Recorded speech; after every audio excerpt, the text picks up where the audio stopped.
The trauma bay at Harrogate Military Medical Center went dead silent when the dying operator grabbed the nurse's wrist and whispered two words that made every soldier in the room go rigid. Ghost 9. Emily Voss, 29 years old, standing alone beside the gurney in her plain navy scrubs, wasn't supposed to be there. Dr. Marcus Holt had already told her to leave. Twice. She had a badge that said registered nurse, not decision maker, and in his trauma bay, that distinction was everything. But the man bleeding through 3 layers of field dressings had just said a name that hadn't been spoken aloud in 4 years. A name attached to a classified record that most people in this hospital had never seen and never would. She looked down at him. She recognized the face under the blood and the oxygen mask. She hadn't forgotten a single one of them. If this story is pulling you in from the very first second, you're exactly where you're supposed to be. Follow along until the very end. Hit like if you feel every twist landing, and drop a comment with the city and country you're watching from. I want to see how far this story travels. Now let's go. The Harrogate Valley Medical Complex sat at the edge of Crest Falls, Colorado, one of those mid-sized mountain cities that existed mostly because a military installation had needed a town nearby. Fort Ardennes was 12 miles east. The hospital had been civilian-built but military-funded, and it wore that hybrid identity awkwardly.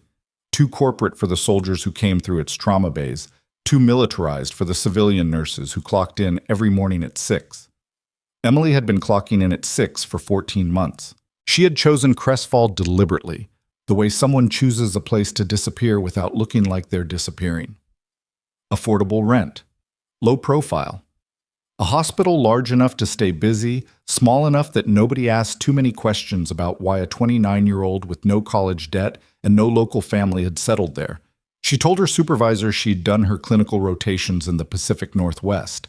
She said she liked the mountains. Both things were technically true, and neither one said anything about the other 10 years. She was good at the job. That part wasn't performance, it was just fact. The other ER nurses knew it, even if they didn't fully understand it. She moved differently during a trauma activation, calmer, more efficient. She had a habit of watching the door when the monitors were still normal, like she was calculating something nobody else had started calculating yet. Dana Lark, the charge nurse on the overnight rotation, had told her once, "You always look like you already know what's coming." Emily had smiled and said she'd just read the vitals early. Dana hadn't pushed it. The hospital's trauma department was technically civilian, but it received military overflow from Fort Ardennes when the base's own medical unit was overwhelmed, or when the injuries required specialized imaging the base didn't have. That had happened twice since Emily started.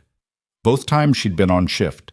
Both times she'd stayed quiet in the background and done exactly what her nursing scope allowed and nothing more.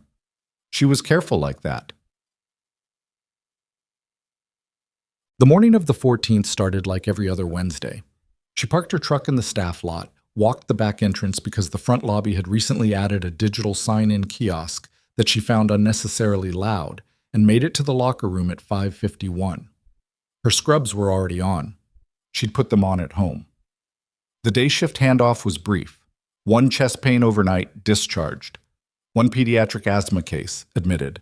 A minor laceration in Bay 4 from a construction accident, already sutured and waiting on final paperwork. The trauma bays were empty and had been since 2 a.m. Dana gave her the rundown in 4 minutes flat and then disappeared toward the exit with her jacket already half on. Emily took her station at the nurse's hub, logged into the patient system, and started the morning checklist. By 7:15, Dr. Marcus Holt had arrived. She'd known within her first week that Holt was going to be a problem, not because of anything dramatic, but because of the specific way he walked into rooms. He moved like he was entering something he already owned, which was a particular kind of confidence that Emily had learned to categorize early. Some people with that walk had earned it. Holt was 44 years old, chief of trauma surgery, decorated with hospital awards and framed letters from Fort Ardennes commanding officers that hung in a row behind his office desk, and he had not, in Emily's estimation, earned it. He was technically competent. That was the honest version. He could do the surgery. He just could not, or would not, accept information from anyone whose title wasn't preceded by the word doctor. He walked past the nurse's station that morning without looking at it, dropped a tablet on the counter beside the coffee machine, and said to no one in particular, "Briefing at 8, All trauma staff. Emily noted it, said nothing. The briefing was in the small conference room off the main trauma corridor. 8 people. Holt stood at the head of the table with his arms crossed and his reading glasses pushed up on his forehead. He ran through routine protocol updates, a new intake form for military-adjacent patients, and a note about restocking the O-negative supply before the end of the week. Then he pulled up a memo on the projection screen. Fort Ardennes has requested that we prepare for potential overflow today. There's a joint training exercise running through the Crestfall Range corridor, SOCOM-attached unit, classified mission parameters, standard risk profile. He paused. If we receive casualties, this facility has agreed to serve as primary trauma intake. Military surgical team will be embedded here by 1000 hours to assist. Emily looked at the memo on the screen. SOCOM attached. She kept her face still. Nursing staff will support as assigned, Holt continued. I'll be leading all surgical decision-making. I want clean lines of authority. Nobody improvises. His eyes passed across the room with that specific quality of eye contact that wasn't actually directed at anyone. It was broadcast. A general statement wearing the costume of individual attention. Questions? No one had questions.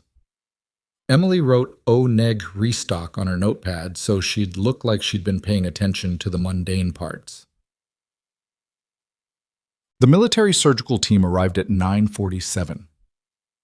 3 people, a physician's assistant named Kowski, a medic named Tron, and a surgeon who introduced himself as Colonel Barry Delacroix, who was compact and gray-haired and said nothing unnecessary. Holt greeted them in the main corridor with the comfortable authority of a man who had just been told his house was the most important one on the block. We appreciate the partnership, Holt said, shaking Delacroix's hand. We have full trauma capability here, so your team can assist where needed, but we'll run primary intake through my staff. Delacroix looked at him for a moment that lasted slightly longer than a handshake follow-up should. Understood, he said, and then he stopped saying things. Emily was prepping IV supplies at the Bay 3 cart when the military team walked through on their orientation pass. She kept her head down. Tran walked past without a glance. Kowski stopped briefly to read the monitor specs on the wall. The kind of thing you do when you want to know what you're working with.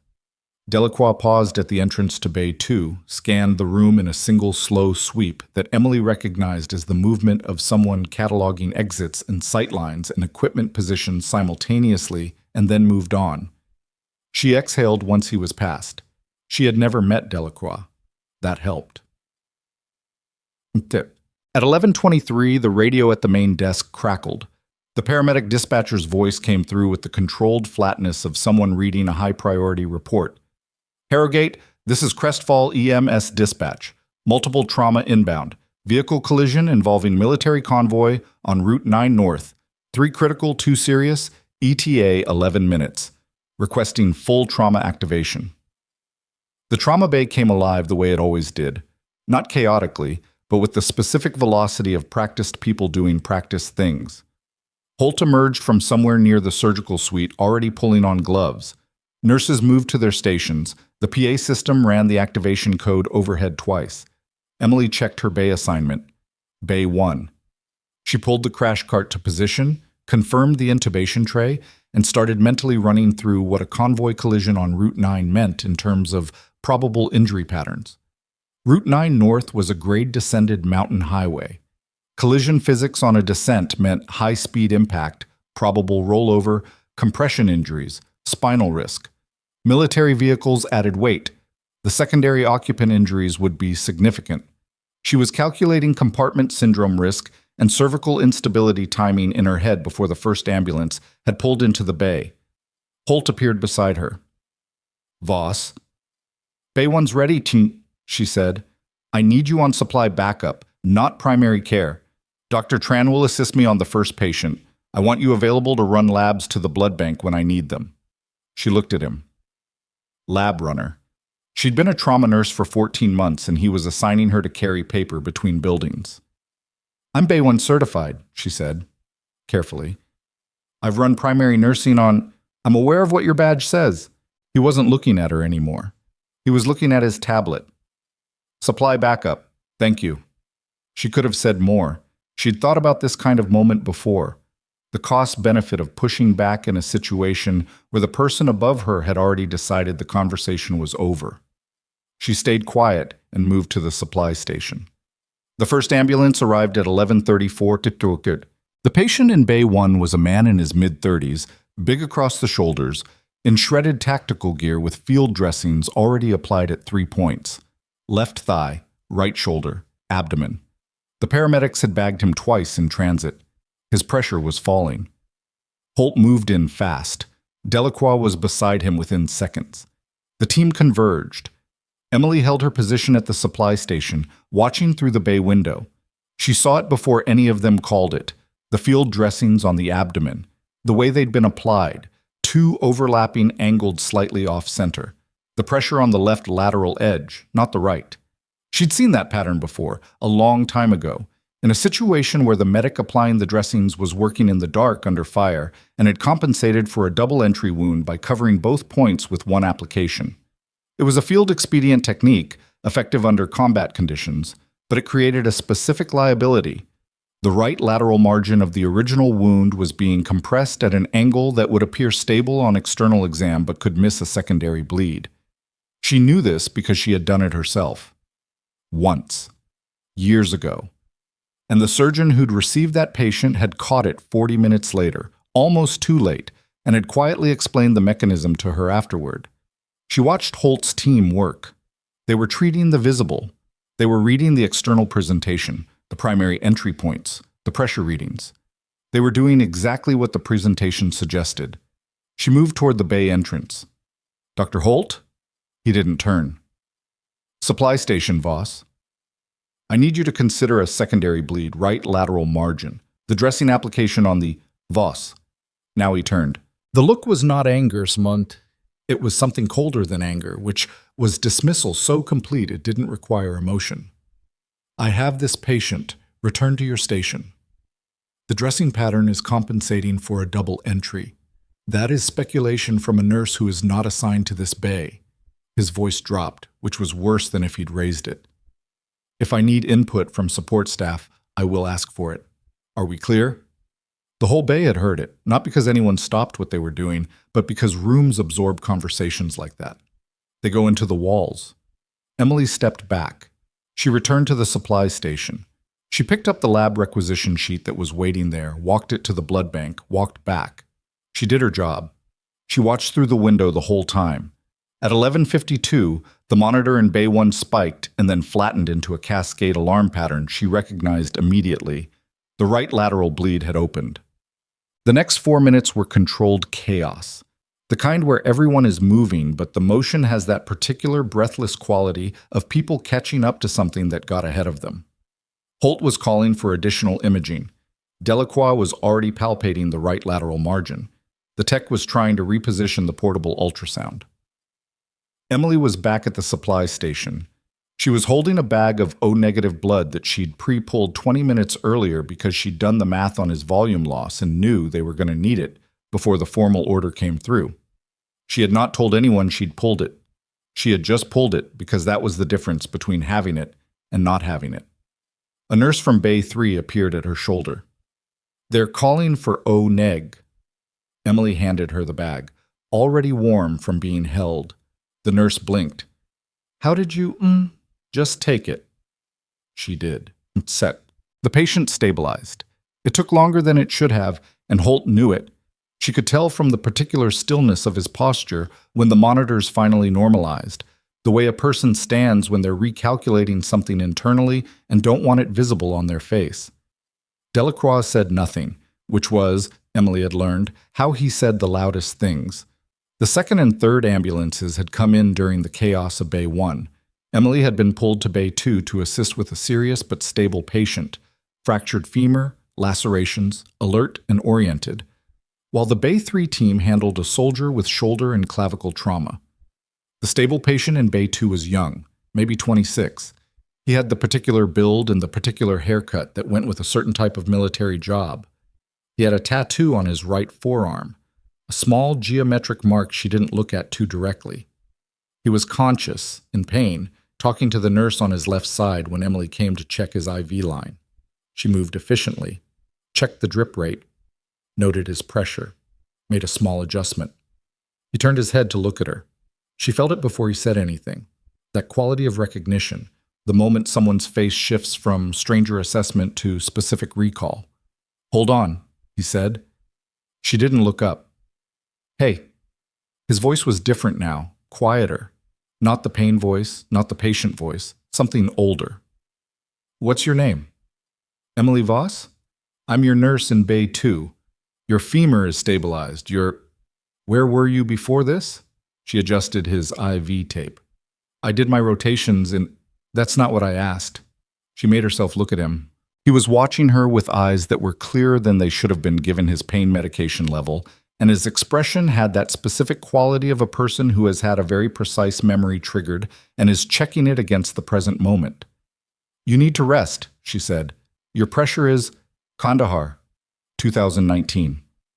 He said it quiet, the way you say something you're not sure should be said out loud. Her hands stopped moving. "Fire contact at the secondary LZ." He hadn't looked away. Our medic was down. Convoy lead was down. Somebody came in from the tree line and dragged 2 of our guys out of a burning vehicle while we were still taking fire. She resumed adjusting the IV tape. Her hands were completely steady. She had made sure of that a long time ago. "That was a different situation," she said. "Was it?" She finished with the tape. "Rest. I'll be back to check your pressure in 20 minutes. She walked out of Bay 2 and turned left into the corridor, where there was a supply alcove that nobody was using, and she stood inside it for exactly 30 seconds. She breathed. She put her hands flat against the cold metal shelving, and she breathed. Then she walked back out and finished her shift. Or she tried to. At 2:17 p.m., Dr. Holt called her into his office. His office was at the end of the administrative corridor, large enough to fit his framed commendations and still have room for a small conference table. He was standing when she entered, which she noted. People who sit when you arrive are having a conversation. People who stand when you arrive have already decided something. "Close the door," he said. She did. "This morning you entered Bay 1 after being explicitly redirected. I voiced a medical concern. You interrupted an active trauma team with unsolicited speculation." She kept her expression neutral. "The secondary bleed was real. The secondary bleed was identified and addressed by qualified surgeons." He moved behind his desk, not to sit, just to put it between them. "Your role this morning was supply support. You were not assigned to Bay 1. You were not asked for your assessment, and your intervention created a moment of disruption in a critical environment." I said 4 words. "During an active resuscitation. The patient, Holt said, was managed by 2 board-certified trauma surgeons." He paused. "I've reviewed your personnel file. You have 14 months of experience in this facility, a solid nursing record, and no formal advanced trauma training beyond your standard RN certification. Your instinct to contribute is noted, but this department runs on clear lines of authority for a reason." She looked at him. She thought about all the things that were true that she was not going to say in this room. "I understand," she said. "Good." He sat down then, which meant the standing part was over. The deciding had been done. "I'll be submitting a formal note to your file. Not disciplinary, a record of the incident. If there are further situations where you exceed your assigned role, we'll have a different conversation." "Understood. You can go." She went. What? She ate her lunch in the break room alone, which was not unusual. She ate fast, which was also not unusual. She sat with her back to the wall, which was a habit she'd stopped noticing she had. Dana found her at the coffee machine at 2:45 and gave her a look that said, "I heard without requiring any words." Emily poured her coffee and looked back with an expression that said, "Don't," and Dana, who was a good enough reader of people, changed the subject to the femur patient in Bay 2 and whether his transfer to ortho had gone through yet. It had. Emily thought about what he'd said. Kandahar, 2019. She thought about whether he would say it to someone else and decided probably not. Whatever he'd thought he'd recognized, he had no way to verify it, and operators like him didn't float half memories through official channels without something solid behind them. She had not confirmed anything. She had given him nothing except a look, and a look wasn't evidence. She was probably fine. At 3:30, the Bay 1 patient, the critical, the one with the abdominal trauma, was moved to the surgical ICU. His name was on the board as a military patient with restricted information access. Emily didn't need his name. At 4:10, her relief came on and she changed out of her scrubs, walked to the staff lot and got into her truck. She sat in it for a moment before starting it. The soldier in Bay 2 had looked at her with a certainty that she hadn't seen in 4 years. Not since she'd left the unit and signed the paperwork and become Emily Voss, RN, who liked the mountains and had done her rotations in the Pacific Northwest. The name Ghost 9 had been assigned to her in 2018, 2 months into her second deployment, when she'd completed an improvised surgical intervention on a team sergeant during a mission that wasn't supposed to have casualties and had ended with 4. She'd saved 3 of them. The 4th was a decision she still ran through in the specific hours between 2 and 4 in the morning, and she had reached a private conclusion about it that she didn't revisit. Ghost 9 was what they'd called her, because she operated like she wasn't there. No noise, no wasted motion, no trace of hesitation. And because 9 was the radio frequency, she'd improvised her first field tourniquet on a 9mm gun strap on a night when there was literally nothing else available. She had not been Ghost 9 for 4 years. She started the truck and drove home. Yet, her phone rang at 6:48 p.m. Unknown number. Colorado area code. She let it go to voicemail and made dinner and ate it standing over the kitchen sink, the way she'd eaten most of her meals for the last decade. When she checked the voicemail 40 minutes later, there was no message. Just a hang-up. She set the phone face down on the counter. At 8:22, a text came from the hospital's internal notification system. All trauma staff were asked to report at 700 the following morning for a mandatory briefing. No subject given. No additional detail. That was unusual. Mandatory unscheduled briefings ran before a major event, not after one. Whatever had happened with the convoy patients, with the surgical review, with the stabilization of Bay 1's critical case, something had moved faster than routine procedure. She stood at her kitchen window and looked out at the Crestfall Valley lights and tried to decide whether to be worried. She was not someone who worried precisely. She assessed, she calculated, she identified the variables she couldn't control, and then decided what to do with the ones she could. The variable she could not control was the man in Bay 2 and what he'd recognized in her face. The variables she could control were her paperwork was clean, her record here was clean, her story was consistent, and she had not confirmed a single thing. She went to bed at 9:30. She did not sleep until after 2. She was back in the parking lot at 6:49 the next morning. The hospital's main entrance had 2 black SUVs parked at the curb that had not been there yesterday. Not police vehicles. Not Ford Ardennes standard issue. The kind of plates that weren't from Colorado and weren't meant to tell you where they were from. She walked the back entrance. The trauma corridor was busier than a Thursday morning should have been. There were people in the main hall who were not hospital staff. She could tell by the way they stood, the way their eyes moved when she passed. One of them was near the door to the surgical ICU.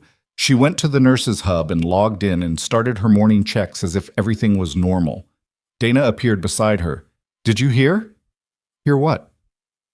"The patient from Bay 1. Dana's voice was low. "The critical one from yesterday. Apparently there was a situation overnight. He was asking for someone." She paused. "Nobody knows what name he said, but whatever it was, it got people moving." Emily looked at her screen. "What kind of people?" she asked. Dana glanced toward the main corridor. "The kind that come in the black cars," she said.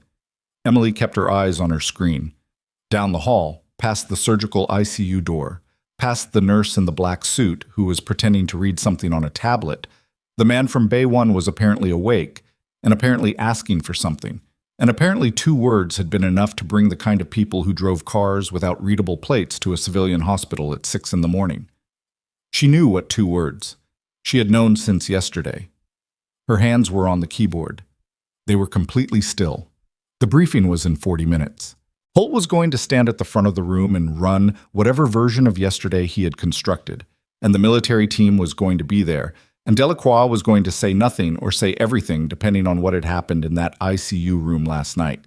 And somewhere down that corridor, a man who had once watched her drag his teammate out of a burning vehicle was lying in a hospital bed saying a name that nobody in this building was supposed to know. Emily Voss, 29 years old, ER nurse, unremarkable staff member, person who liked the mountains, took a slow breath and looked up from her screen. The man in the black suit had stopped pretending to read. He was looking directly at her. He didn't look away first, Emily did. Not because she was rattled, but because looking away was the correct move. Looking away was what a nurse did when she felt someone's eyes on her and thought nothing of it. She looked back at her screen and scrolled through the morning vitals with the same pace she always used and let 30 seconds pass before she glanced toward the corridor again. He'd moved. He was near the elevator bank now, talking to someone on his phone with his back half turned, but his angle hadn't changed enough to take her out of his peripheral line. She knew that positioning. She'd used it herself. She logged out of the vitals screen, picked up her morning checklist clipboard, and walked the opposite direction toward the supply room, because she needed something to do with her hands, and she needed a space without direct sightlines from the corridor. The supply room was small and fluorescent lit and smelled like sealed packaging and floor cleaner, and she stood inside it for a moment and thought clearly. The briefing was in 37 minutes. Whatever had happened overnight in the surgical ICU, it had moved fast enough to bring people here before 7 in the morning. That meant a call had gone out sometime in the night, after the patient stabilized enough to talk, before rounds this morning. The patient in Bay 1 had said something, and someone in his chain of command had moved on it immediately, which meant his chain of command was either already close or had been waiting for exactly this. She pulled a box of IV caps off the shelf that she didn't actually need and walked back out. The man by the elevator was gone. She returned to the nurse's hub, set the IV caps beside the supply cart, and resumed her morning routine. At 7:03, Dr. Holt walked through the corridor toward the conference room without looking at the nursing station. Colonel Delacroix was 20 feet behind him, walking at a different pace entirely, the measured, unhurried stride of someone who had already decided how the morning was going to go and found no need to rush toward it. Delacroix glanced at the nurse's station as he passed. He looked at Emily for exactly 1 second, the way someone looks at a landmark to confirm they've found the right street, and then looked forward again. She picked up her pen. Her hand was steady. The mandatory briefing was held in the main conference room, which seated 16 and currently held 22, with 4 people standing along the back wall who were not hospital staff. Holt stood at the front with a presentation screen behind him that was displaying the Harrogate Valley Medical Complex logo and nothing else, which meant he hadn't prepared slides, which meant this wasn't his meeting. Delacroix took a chair at the side table rather than the front. That placement said something. Not subordinate, not in charge in the visible way, just positioned where he could see everything and be between nothing. Emily sat in the 3rd row. Dana was beside her. Holt cleared his throat. "Thank you all for coming in early. I'll keep this brief." He said brief the way people say it when they mean the opposite. "As you're aware, we received military trauma patients yesterday following the convoy incident on Route 9. All patients are currently stable. I want to first acknowledge the exceptional work of our trauma team." "Dr. Holt," the voice came from the back wall.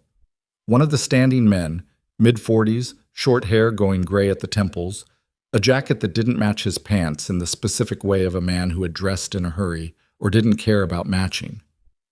"We're going to need to adjust the format slightly." Holt paused. "I'm sorry. And you are?" "Special Agent Gareth Morse, Defense Intelligence." He said it the way someone says their own name, without performance, without weight. "We have a situation related to last night that we need to address with your staff. I appreciate your cooperation." The room did the thing rooms do when something unexpected is said in a professional setting.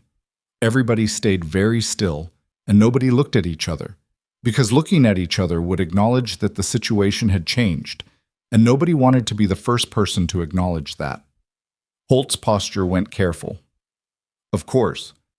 What sort of situation?" "One of your patients has provided information relevant to an ongoing security matter. We're going to need to speak with several staff members individually today. Morse looked at his phone, then back up. In the meantime, we'd ask that all staff who interacted with the military patients yesterday remain available after this briefing. That was pointed at the room without being pointed at anyone in it, and everyone in the room felt it. Emily looked at the logo on the presentation screen and kept her breathing even. Obviously our full cooperation, Holt said, with the voice of a man whose morning had just been taken away from him. We appreciate that. Morse stepped back and resumed his position against the wall, and that was apparently the end of his contribution to the briefing, because he didn't speak again. Holt spent the next 12 minutes covering the updated intake protocols, the supply chain adjustments requested by Fort Ardennes, and the formal commendation he planned to submit for the trauma team's response time. He said nothing about Bay 1's near complication. He said nothing about the secondary bleed. He said nothing about Emily. She sat in the third row and wrote O-neg levels, confirm restock on her notepad, and waited for it to be over. The individual conversations happened in a small administrative office off the main hall that had been vacated for the purpose. Emily watched from the nurses' hub as colleagues went in one at a time over the following 2 hours. The Bay 3 nurse, then Kowski from the military surgical team, then one of the paramedics who'd brought in the first ambulance. They came out with the same expression, slightly recalibrated, the look of someone who has been asked questions they found either too specific or too vague, and isn't sure which is worse. She checked on her assigned patients. She ran her vitals. She responded to 2 call lights and helped an orthopedic patient to the bathroom and changed a dressing on a hand laceration and did all the things that her job consisted of and tried not to look at the administrative office door. At 10:14, Dana came to find her. "They want you," Dana said. Her voice had gone quiet in the way it went quiet when she was managing something. "Okay," Emily said. "Do you know what this is about?" "No," Emily said. And that was true in the specific way that the most useful untruths are true. It contained only facts and left the interpretation to someone else. She gave Dana the chart she'd been holding and walked to the administrative office. Morse was seated when she entered. There was another person with him, a woman, younger, with a tablet and a recording device already on the table. The recording device was visible on purpose. "Ms. Voss, thank you for coming in." He gestured to the chair across from him. "Please sit." She sat. She put her hands on the table in front of her, lightly, the way you do when you want to appear cooperative. "You were on shift yesterday during the trauma activation." "Yes." "Were you assigned to Bay 1? "Supply support. I was running labs and managing the supply station. But you did enter Bay 1 at some point during the resuscitation." I voiced a clinical concern to Dr. Holt. He redirected me. Morse nodded. Not agreeing, just noting. The clinical concern being a secondary bleed. I observed the field dressing pattern and thought there was a possibility of, "And you were correct." She said nothing. "That's not a question," Morse said. "The surgical team confirmed a secondary bleed at 11:52. You'd raised it before 11:40. He looked at his notes. "How did you know?" "Nursing experience, dressing pattern recognition. Standard nursing training covers that level of field dressing analysis." She held his gaze. "I've seen a lot of trauma patients." Morse was quiet for a moment. He had the quality of someone comfortable with silence, which was the quality of either a person who had done this job long enough to know that silence extracts more than questions, or a person who was deciding which direction to push. Maybe both. "Ms. Voss, I'm going to ask you a direct question, and I'd appreciate a direct answer." He set his pen down on the table, a specific motion that said, "I'm not writing right now. This is the real part. Are you currently active or formally affiliated with any military or federal agency?" "I'm a registered nurse." "That's not an answer to my question." "It's the complete answer I have." Something shifted slightly in Morse's expression. Not frustration, more like confirmation. He picked up the pen again. "One of our patients," he said, more carefully now, "has been asking for someone since approximately 02:30 this morning. He's been consistent about it. The name he's using is a designation that's attached to a classified record, which means the record exists, and the person attached to it is real. He looked at her. He also described this person as a young woman who worked alone, moved fast, and had a specific way of checking an IV line. A very specific way. The medic in his unit trained on it. He said she always checked from the proximal end of the line first, then worked toward the insertion point, because she told his team once that it caught micro kinks before they caused problems. Emily was looking at the table. She pulled her eyes back up to Morse's face. I was trained in various nursing techniques, she said. The IV approach you're describing is actually standard for Ms. Voss. He leaned forward slightly, not threatening, almost sympathetic. We're not here to create a problem for you. I want to be clear about that. The record attached to this designation is a commendation record. The person we're looking for didn't do something wrong. They did something that a number of people want to say thank you for. She looked at him for a long moment. Then they should file a commendation request through proper channels, she said. I need to get back to my patients. Morse sat back. He was quiet again, and this time it was the other kind of quiet. The kind that meant he'd gotten what he was looking for from this conversation, even if it wasn't what she'd said. Of course, he said. Thank you for your time. She stood, picked up nothing because she'd brought nothing, and walked to the door. Miss Voss?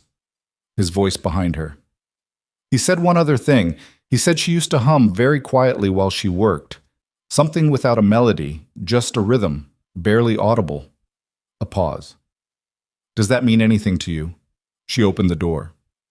No, she said. She walked back to the nurse's station and picked up the chart Dana had left and started reading it with great focus and no retention whatsoever. By noon, the hospital had developed the specific temperature of a place where two different systems of authority are operating in the same building without having resolved which one is actually in charge. Holt ran his surgical floor with the same manner he always ran it. Directives, clear lines, information moving down and not up. Morse and his team moved through the building with the particular kind of access that didn't require asking. The regular staff occupied the uncertain middle, doing their jobs and tracking both pressures simultaneously the way you track two conversations happening too close together. Emily worked. She pushed her patients' call buttons from memory, managed 3 concurrent med schedules, helped cover half of an aide's rounds when the aide was pulled to talk to Morse's team. She stayed competent and invisible and thought clearly about the sequence of events and what they meant. The critical patient from Bay 1 was in the surgical ICU and asking for Ghost 9. That was already in motion and could not be undone. Morse had confirmed the record existed, which meant the designation was still attached to something with her name on it, somewhere in a classified file she had not been able to fully separate herself from when she'd transitioned out. She'd known that when she left. She'd known the record would always exist. She'd just hoped nobody would ever have cause to pull it. The question now was not whether they knew. They knew, or were close enough that the distinction didn't matter. The question was what they did with it, and whether what they did was her choice or someone else's. It was not currently her choice. She was deciding how she felt about that when her patient in room 4, the hand laceration, overnight observation, pleasant 60-year-old named Raymond who worked for the county road service and had shaken her hand twice already, pressed his call button. She went. He wanted to know if the cafeteria still had the soup he'd had for lunch. She told him she'd check. She called down to dietary. They still had it. She put in the order. Raymond thanked her 3 times, and she told him it was no problem and meant it, because it genuinely wasn't, and because sometimes the sanest part of an insane day was a man asking about soup. At 1:47 p.m., Dr. Holt came to find her. This was different from the morning, when he'd walked past without looking. He came to the nurse's station and waited until she looked up and then said quietly, "A word." She followed him to the same corridor alcove she'd used yesterday, which she noted was either coincidence or his version of neutral ground. "The Defense Intelligence people have been asking about you," he said. "I know, I spoke with them this morning. They're suggesting that your clinical assessment yesterday, the secondary bleed, reflects training that goes beyond your nursing credentials." She waited. "I want to give you the opportunity to clarify your background," he said, "before this becomes a formal review situation." She looked at him and thought about the word opportunity. She thought about what he was actually offering, which was tell me something that lets me understand this situation so I can control it. He wasn't doing this for her. He was doing this because there were federal agents in his hospital asking questions about his nursing staff, and he hadn't known the answer, and not knowing the answer in his own hospital was, to Marcus Holt, the most intolerable condition imaginable. My background is on file with HR, she said. Nursing degree, standard certifications, previous clinical experience. Emily. His voice shifted. Not warm, just different. The register of a person abandoning the professional script for 30 seconds. Whatever's in that file, the people in this building are looking at you with a specific kind of interest that doesn't come from nursing alone. If there's something I should know, there's nothing you should know, she said, that isn't already in my file. He looked at her for a long moment. She watched him process the fact that she wasn't going to give him what he wanted, and then watched him reach the conclusion that he didn't have a lever to make her, and then watched him become very still in the way of a person who has decided to be angry about this later, privately, when he has worked out how to frame it as someone else's failure. The DI team has requested access to the surgical ICU for a meeting with the critical patient this afternoon, he said. 3 p.m. They've also requested nursing staff presence during the meeting. His eyes stayed on hers. I'm assigning you. She absorbed that. He had just done one of two things, given her an opportunity or laid a trap. She couldn't tell yet which one he thought he was doing. Understood, she said. 3 p.m. SICU room 4. He walked away. She went back to her patients.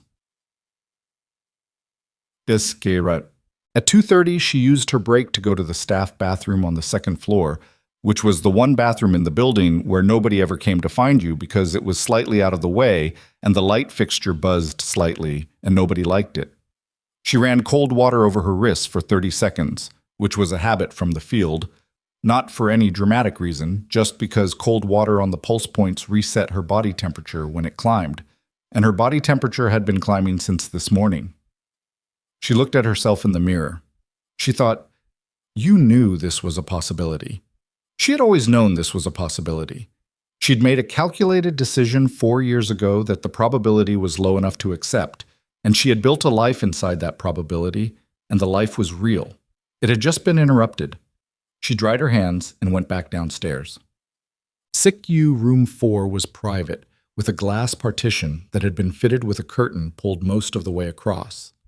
When Emily arrived at 2:57, Morse was already there with his partner, and Delacroix was standing near the window, and the patient, the man from Bay 1, was in the bed with an IV running and a monitor showing a reassuringly stable cardiac pattern.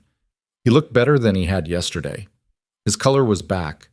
He was heavier than she'd thought. Yesterday he'd been a mass of tactical gear and blood. Today he was just a large, battered man in a hospital gown with a bruising pattern across his left ribs that she automatically cataloged as probable grade 2 liver contusion, consistent with blunt force from a seat restraint during rollover. He was looking at her when she came in. Not the way the man in Bay 2 had looked at her. That had been the look of someone matching a partial memory. This was direct. He'd been waiting for this. You're the nurse, he said. I'm the nurse assigned to support this room, she said. She moved to the monitor position on the left side of his bed, which was the nursing position, and she checked his drip rate without looking at him again. I'm Sergeant First Class Daniel Rourke, he said. 42nd Special Operations Group. He paused. I know who you are. She noted the drip rate on her clipboard. Your team did excellent work yesterday, she said. Your pressure's stable and the Fallujah checkpoint 2018, medic down, 2 KIA, 4 critical. You came in from a vehicle we hadn't cleared yet, and you started working on Vasquez before we even knew you were there. He wasn't raising his voice. He was just talking, the way someone talks when they've rehearsed a thing in their head enough times that it comes out even. I was the one who almost shot you. Her pen stopped moving. You held up your hands, he said, and you said, I've got this one. That's what you said.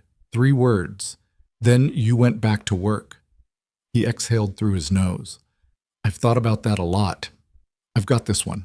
Like it was just a thing you picked up. She finished writing the drip rate.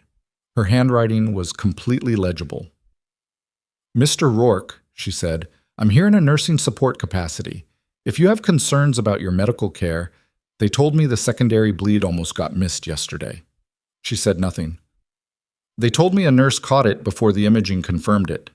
He looked at her with the directness of a person who has been in enough life or death situations to have completely lost patience for indirection. "That was you. The surgical team managed your care effectively. After you called it." Morse had not moved from his position by the door. Delacroix had not moved from the window. They were both watching with the specific quality of people who are not trying to influence the outcome of what they're witnessing. They are simply witnessing it. "Ms. Voss," Morse said finally quietly, "the record we've located, the classified commendation record attached to the designation Sergeant Rourke has been requesting, contains the name Emily A. Voss." The room went very still. It was the kind of still that happens when something has been true for a while and has finally been said out loud, and everyone in the space adjusts to the new weight of it being spoken. Emily looked at Morse. She looked at Rourke. She looked at the monitor showing his heartbeat, which was steady at 72 beats per minute, which was the heartbeat of a man who was no longer in danger of dying and knew it. She had not confirmed anything. She had denied nothing. But the record was in the room now, and the room contained people who had already decided what it meant. She set her clipboard on the bedside table. "Sergeant Rourke," she said, "your potassium is slightly low. I'm going to flag that for the attending and will likely adjust your fluid balance before evening rounds." She picked up her clipboard. She walked toward the door. "Ghost 9, Rourke's voice behind her, not loud. "I need you to know something." She stopped walking but didn't turn. "The 4 guys from Fallujah. Martinez is running a company in Austin. Vasquez coached his kids' soccer team last fall. Torres re-upped and made staff sergeant." His voice was even. "You saved their lives. In that room yesterday, you probably saved mine." A pause. "I just thought you should know the outcome." She stood with her hand near the door. She thought about Martinez and Vasquez and Torres, whose names she did in fact already know because she had tracked their outcomes through back channels for years, quietly and without their knowledge, because that was the other thing she'd never been able to turn off, needing to know if the work had held. She thought about the 4th man from Fallujah, whose outcome she did not track because she already knew it. "I'll note the potassium flag," she said, "and have the attending review it before 4. She opened the door. Behind her, she heard Rourke say something to Morse too quiet to catch, and then she heard Delacroix's voice for the first time in the conversation, low, deliberate, and with the particular weight of someone who has been waiting for the exactly right moment. "Get me the hospital administrator. And get me Dr. Holt." She stepped into the corridor and let the door close behind her. The hallway was empty in both directions. Her phone buzzed in her scrubs pocket. A message from the hospital internal system. She pulled it out and read it. It was a scheduling notification. Her shift for the following day had been administratively flagged for review. No explanation, no supervisor name attached. Just a flag, which was the hospital's way of saying, something is happening that affects your schedule, and we haven't decided what yet. She looked at the flag on her screen. A scheduling flag could mean a lot of things. A scheduling flag after a DI team had spent the day interviewing her colleagues and culminated in a SICU meeting where her classified record had been named out loud in front of a colonel and a federal agent was a different kind of flag. She put the phone back in her pocket and walked the length of the corridor to the nurse's hub, where 3 patients needed their 4 p.m. checks, and a man named Raymond was probably thinking about dinner soup, and where the ordinary machinery of a hospital afternoon was continuing without regard for what had just happened in SYCU Room 4. She sat down. She pulled up the vitals dashboard. She started making her notes. Down the hall, she could hear the faint sound of Delacroix's voice through the SICU door. Not the words, just the cadence. The even, unhurried cadence of a man issuing instructions. Her phone buzzed again. New message. Same internal system. This one from a number she didn't recognize, but with a Harrogate admin extension format. Dr. Holt requests your presence in his office. Immediately. She read it twice. Then she read the word immediately a 3rd time because of the way it sat on the screen. Not like a scheduling note, not like a routine request, but like something had happened in the last 10 minutes that had changed the conversation in a way that Holt hadn't expected. And whatever Colonel Delacroix had said when she'd left the room had landed somewhere that made Holt very urgently want to talk to her before anyone else did. She set the phone down on the desk. She looked at the vitals dashboard. 3 patients needed their 4 p.m. checks. Raymond needed someone to confirm his dinner soup had gone through. There was an IV line in room 6 that was due for a rotation. She was a nurse. That was her job. She did her job. She picked up her clipboard, stood up, and began her afternoon rounds, and did not go to Holt's office because Holt's urgency was not her emergency, and because whatever was happening on the other side of those walls was moving on its own now, and no amount of explaining herself to Marcus Holt in a room he thought he controlled was going to change the direction it was moving. At 4:18 p.m., she heard raised voices from the direction of the administrative corridor. One of the voices was Holt's. The other she didn't recognize, clipped, authoritative, with the particular resonance of someone accustomed to being the loudest authority in any room they entered. She checked Raymond's vitals. He was fine. His soup had arrived and he gave her a thumbs up. She walked back toward the hub. The voices had stopped. The administrative corridor was empty. But outside the main hospital entrance, through the glass doors at the end of the main hall, she could see that the 2 black SUVs from this morning had been joined by a third vehicle, this one larger, military-plated, with a Fort Ardennes base sticker on the windshield that she could read from 40 feet away. And stepping out of the passenger side of that vehicle, in dress uniform with the kind of insignia that made 2 of Morse's people immediately straighten up on the entrance steps, was a woman she did not recognize. But she recognized the rank. 1 star on each shoulder. A brigadier general had just walked into Harrogate Valley Medical Complex at 4:19 on a Thursday afternoon, and Emily Voss was holding a clipboard with Raymond's soup consumption notes on it, and every single thing she had carefully built over the last 4 years was about to be evaluated by someone with the authority to dismantle it or confirm it, and she did not yet know which one it would be. The brigadier general's name was Petra Winslow, and she did not look at the lobby the way visitors looked at lobbies. She looked at it the way someone looks at a space they are about to reorganize. She was 51, compact, with close-cropped silver hair and the kind of posture that wasn't performative. It was just the way her body had learned to exist after 3 decades of being the most prepared person in any given room. She had an aide behind her and a second officer flanking her left, and she moved through the entrance in 4 seconds flat, without breaking stride. And the 2 men from Morse's team on the steps did not just straighten up, they stepped aside, which was a specific kind of deference that Emily noted from 40 feet away through the glass. She put Raymond's chart back in the slot. She needed to think about this clearly, and she needed to do it right now before Winslow reached anyone who could direct her. The facts were, a brigadier general had arrived. Delacroix had asked for the hospital administrator and for Holt approximately 18 minutes ago. Holt's raised voice had come from the administrative corridor approximately 12 minutes ago and had stopped. The scheduling flag on her account was still unresolved, and the patient in SICU room 4 was still awake and still talking. Whatever was happening, it had cleared the first threshold, the one where a situation becomes too large to be managed quietly by the people who initially tried to manage it quietly. Winslow's presence meant someone up the chain had decided this needed rank behind it, which meant the decision-making had moved out of Morse's lane and possibly out of Delacroix's lane and into something with more institutional weight. Emily picked up her next chart and started walking. She did not go toward the main entrance. She went left, toward the long corridor that connected the main nursing floor to the SICU wing, because her patients were in that direction and because moving toward her patients was always the correct thing to do and gave her a reason to be anywhere in the building. She had made it approximately 30 feet when she heard her name. Ms. Voss? Not Morse, not Holt, Delacroix. He was coming from the direction of the SICU, moving with the same unhurried pace he always moved with, which she was beginning to understand was not calm so much as it was precision.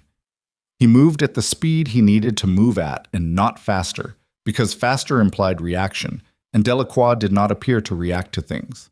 He appeared to have already processed them. "Colonel," she said, "walk with me." It was not a question, but it also wasn't the voice of someone exercising authority over her. It was the voice of someone extending a courtesy she hadn't asked for and might need. She fell into step beside him. They walked the corridor for a moment without speaking, which under other circumstances might have been uncomfortable. Under these circumstances, it felt like two people taking the same amount of time to make the same calculation. "Brigadier General Winslow is going to want to speak with you," he said. "I assumed." "She's aware of the classified record. She was briefed this morning." He paused at the junction of two corridors and looked at her with the directness of someone who has decided that the most efficient thing he can do right now is be honest. She also pulled the incident report from yesterday.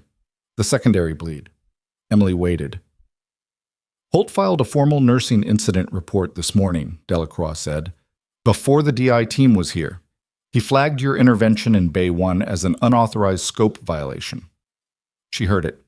She let it land. "I see," she said.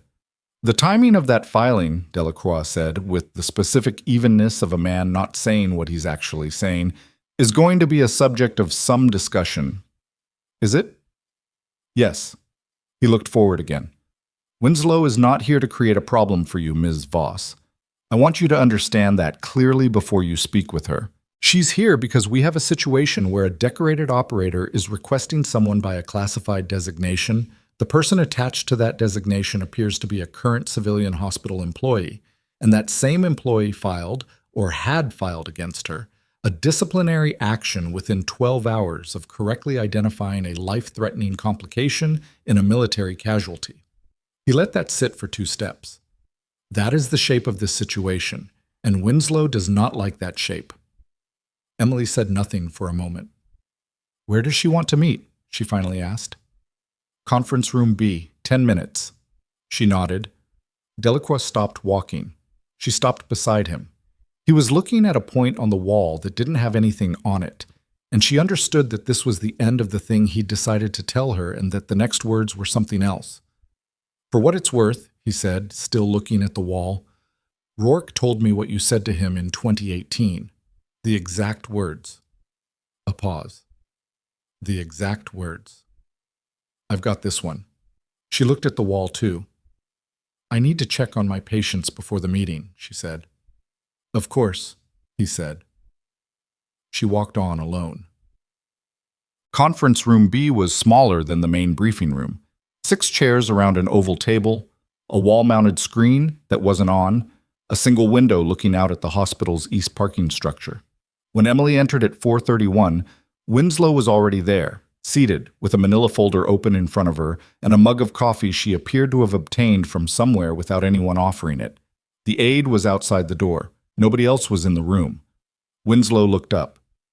"Sit down, Ms. Voss." Emily sat. Winslow had the kind of face that had stopped trying to perform anything and had arrived at pure function. It communicated what it needed to and withheld what it needed to, and did not waste energy on anything in between. She was looking at Emily the way Emily had been looked at only a handful of times in her life, as a specific person with a specific history rather than as a role. "Emily Ann Voss," Winslow said. "Nursing degree, Crestfall Community College, completed 2022. 14 months at this facility.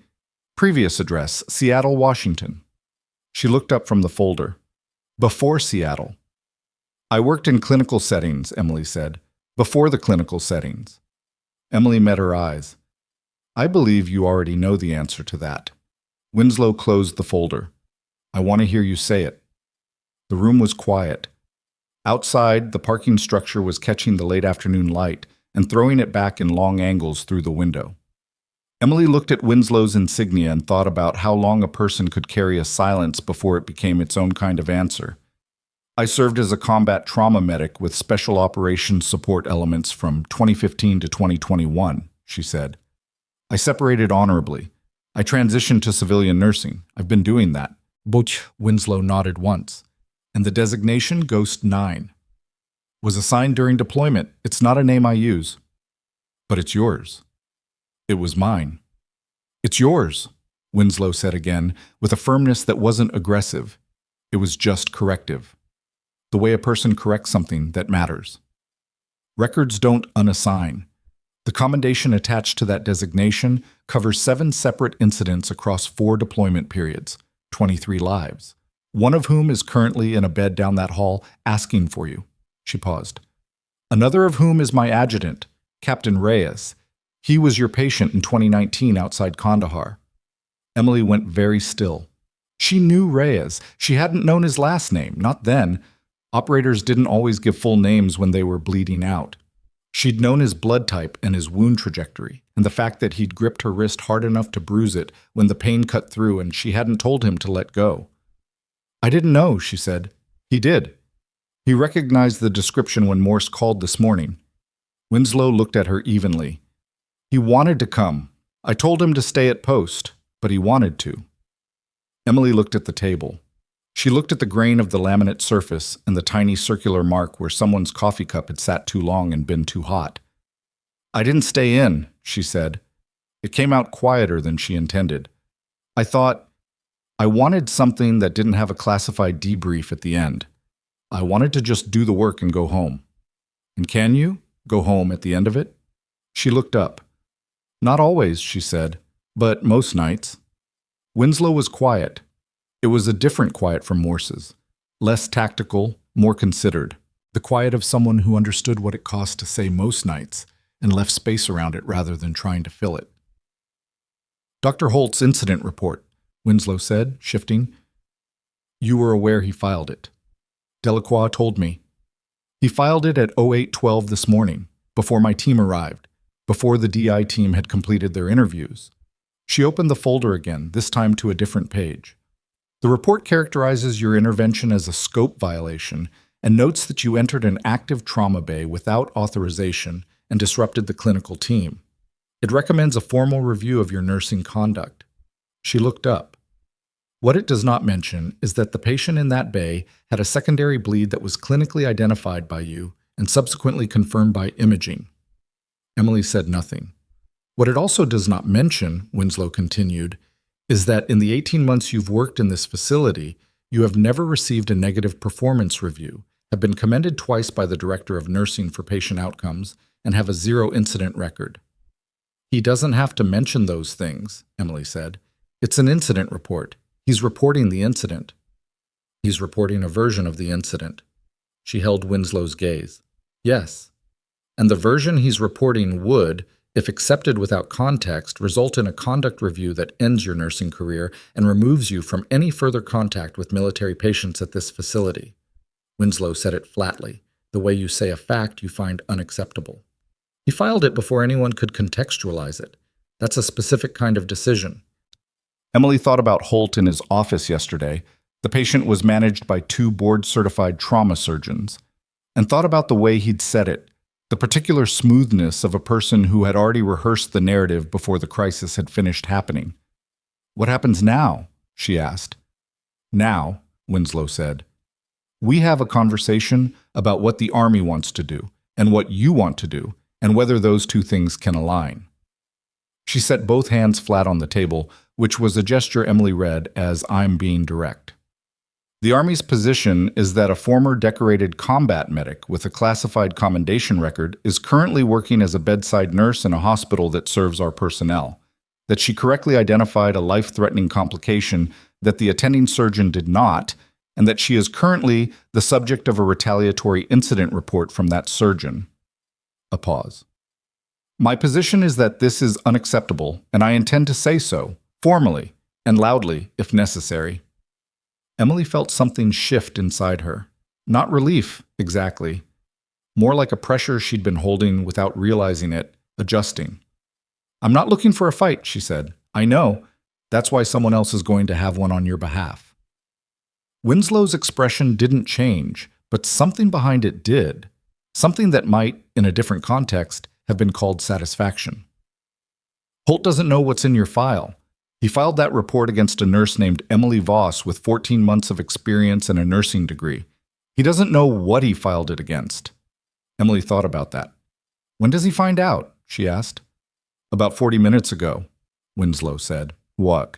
She found out what had happened in those 40 minutes in pieces over the following hour, the way you find out what happened in a room you weren't in. through the quality of other people's reactions when they emerge from it. Dana came to find her at the nursing hub at 5:15 with an expression she'd never seen on Dana before, which was the expression of someone who has just witnessed something they have no framework for and need to describe to the first trustworthy person they encounter. "Holt is in a meeting with the general," Dana said very quietly. "He's been in there for 45 minutes. The hospital administrator went in 20 minutes ago. Nobody's come out."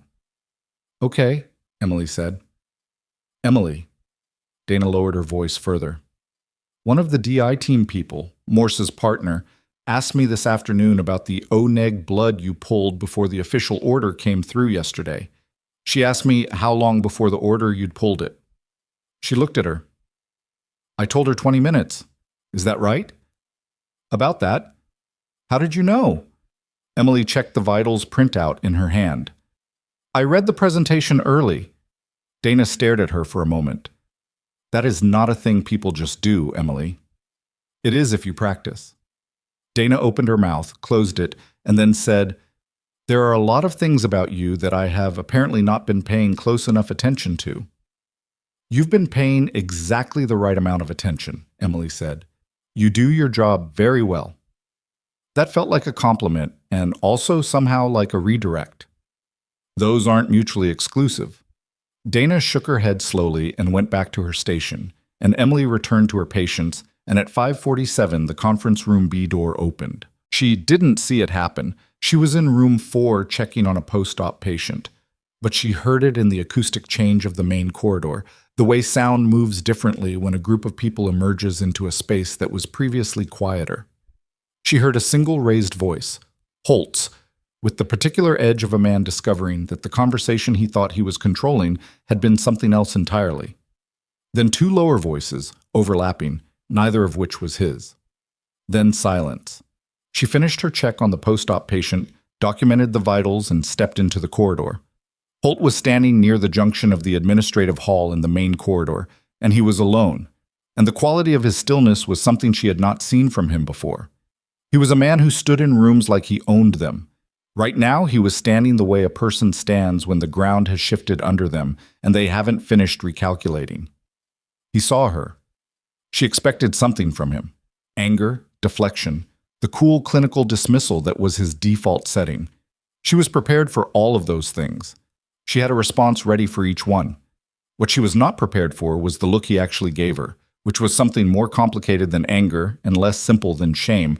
It was the look of a man who had just been handed a dossier on someone he'd filed paperwork against and had opened it and found something that made the paperwork look extremely different than it had that morning.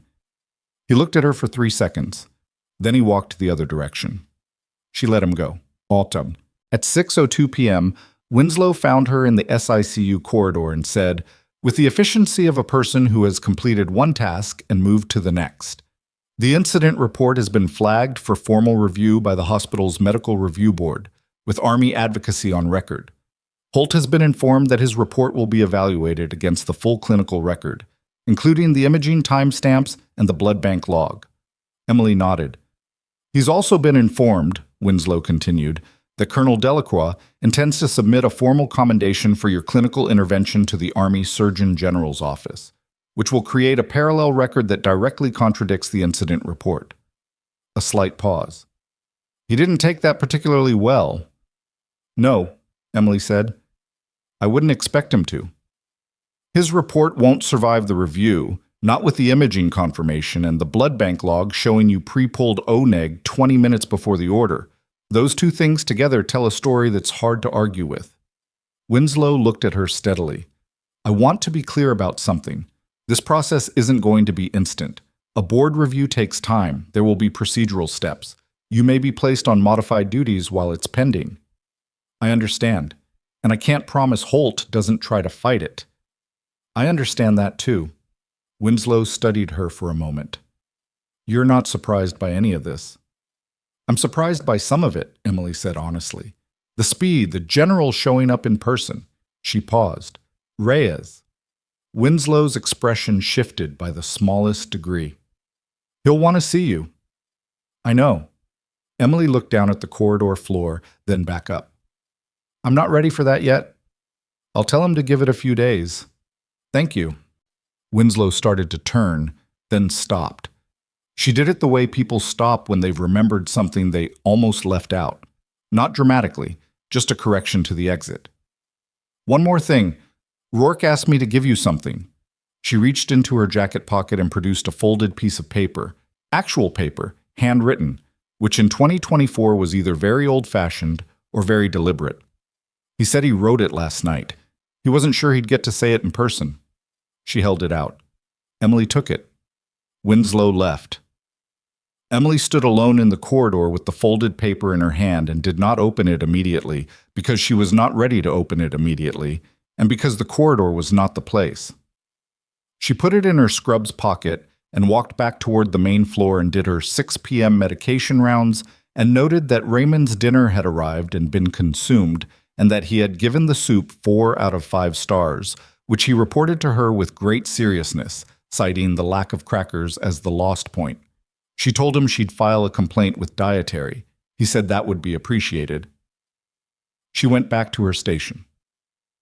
At 7:11, with 40 minutes left in her shift, the trauma bay received a new activation. Not a military patient, a civilian, a 43-year-old woman, motor vehicle accident, eastbound on Route 12, T-bone collision, airbag deployment, responding but confused at scene, ETA 6 minutes. The Bay 2 nurse was on break. The on-call physician was coming from the second floor. Emily was the first qualified person in the bay when the gurney came through.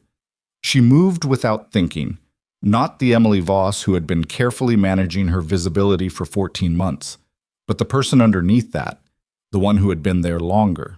She read the paramedic's handoff in 20 seconds, noted the left side impact pattern, the asymmetry in the patient's pupil response, and the slightly elevated pressure in the right arm versus the left that the paramedics had measured in transit and hadn't flagged because they hadn't known to flag it. She flagged it.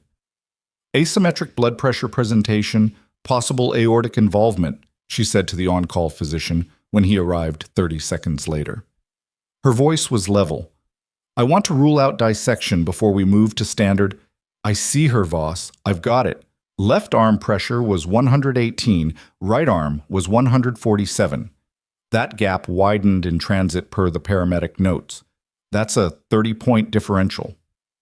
The physician, young, maybe 2 years out of residency, competent in the way of someone still running on training rather than pattern recognition, looked at the numbers, looked at the patient, looked at the numbers again. Order a CT angiogram, he said.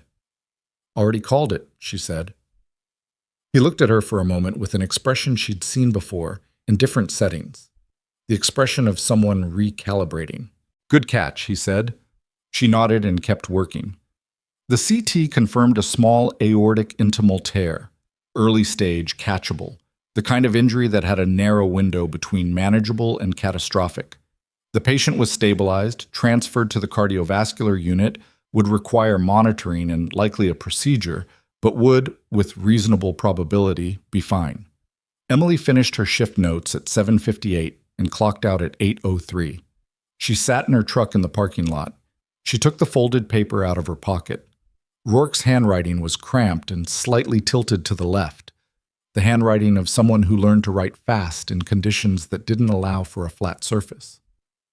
Ms. Voss, I have tried to write this about 6 times, and it keeps coming out wrong, so I'm going to say it as plain as I can.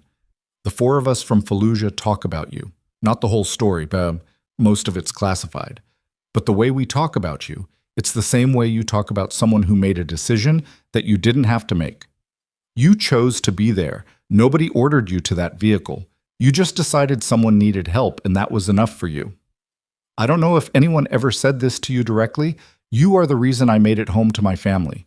I know you're going to say it was just the job. It wasn't just the job. That's all. Rourke. She read it once. She folded it. She put it in the glove compartment, which was where she put things she needed to keep and wasn't ready to look at directly. She started the truck. Her phone buzzed. She picked it up expecting the internal hospital system or possibly Winslow's aide with a follow-up time. It was neither. It was an internal message from the hospital's HR system routed through the administrative flagging protocol. The subject line read, "Formal Review Notification, Voss, Emily A." She opened it. The body of the message was 3 lines. The first confirmed that the incident report filed by Dr. Marcus Holt was under formal review by the medical board, effective immediately. The second confirmed that she was assigned to full standard duties pending review completion, which meant the scheduling flag had been lifted. The third line was the one she read twice. Per Army advocacy request, the Medical Review Board has additionally initiated a secondary inquiry into the clinical decision-making record of Dr. Marcus Holt, Trauma Surgery Chief, for the period January through present, with specific focus on trauma protocol adherence and personnel management practices. She sat with that for a moment. They weren't just reviewing Holt's report against her, they were reviewing Holt. She put the truck in reverse. She had driven 2 blocks when her phone buzzed again. Donna. Text message, not the hospital system. Emily. I don't know what's happening, but Holt's surgical privileges were just flagged pending review. I heard from Liz in administration. Whatever you did or didn't do today, I think it did something. Just wanted you to know. D. Emily stopped at the red light at the intersection of Ardennes Road and Commerce Street and looked at the light changing green. She had not done anything today. She had done her job. She had checked IV lines and flagged potassium levels, and pre-pulled blood she calculated they'd need, and told the truth when a federal agent asked her a question she couldn't avoid answering. And she had caught an aortic tear on a woman who'd been T-boned on Route 12, and she had handed it to a young physician who'd had the sense to listen.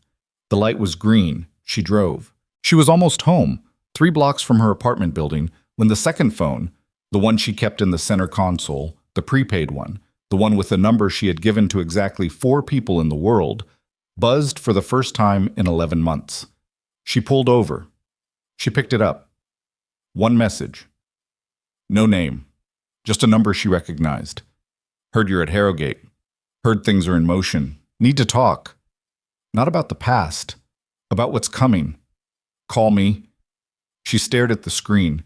The number belonged to someone she had not spoken to since she'd signed the separation paperwork and walked out of a building in Virginia and gotten on a plane and told herself that part of her life was finished. She had been right about most things today. She had not been right about that. She sat with the phone in her hand for a long time. The street outside was quiet in the way that mountain town streets go quiet after 7. The particular settled stillness of a place that doesn't have enough people to sustain noise all the way to midnight. A dog barked twice 2 blocks over. A car turned at the intersection behind her, and its headlights moved across her rearview mirror and disappeared. The number on the prepaid phone belonged to a woman named Sable Morrow, which was not her real name but was the only name Emily had ever known her by.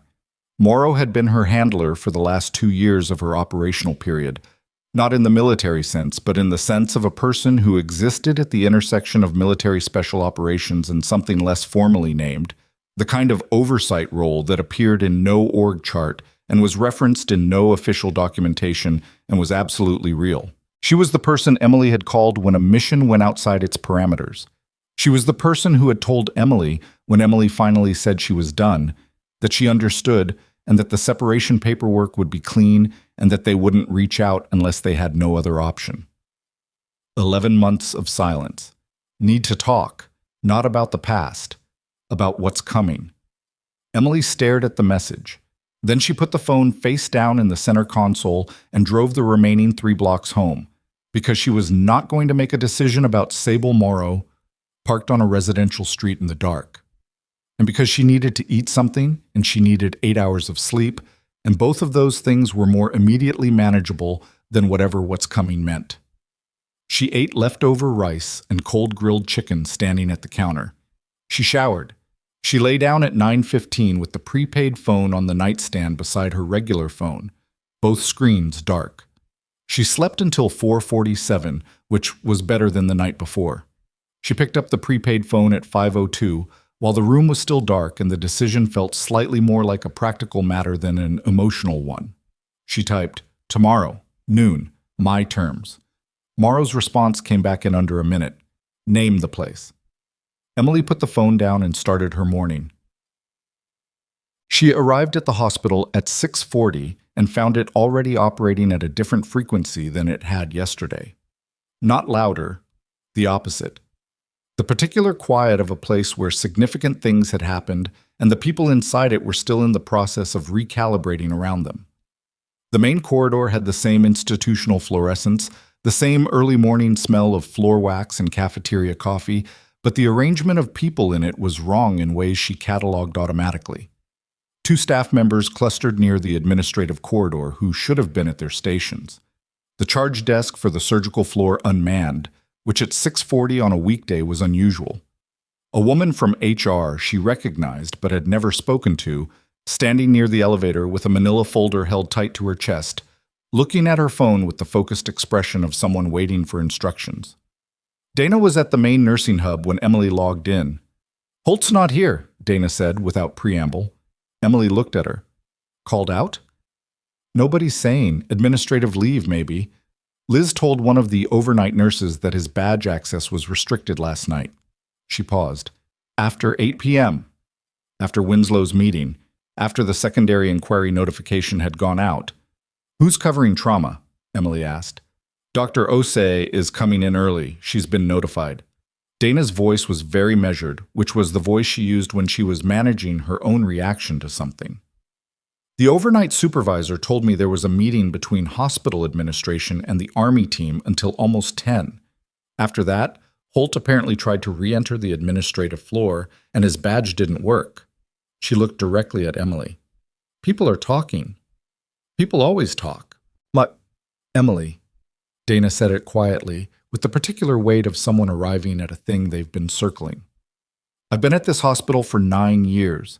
I have never, not once, seen a chief surgeon's badge access restricted. Not for anything." She paused. "What did you do?" "I did my job." Before that, Emily logged into the vitals dashboard and pulled up her patient list for the morning. "I did my job before that too," she said. "I just did it somewhere else, in a different capacity for a while." Dana was quiet for a moment. Then, "Are you okay?" It was such a direct question that it caught Emily slightly off balance, which was notable because almost nothing caught her off balance. "I think so," she said. "Ask me again in a few days." "I'll put it in my calendar," Dana said, and went back to her station. The morning moved. Patients needed their checks, their medications, their questions answered about discharge timelines and pain management, and whether the cafeteria had decaf.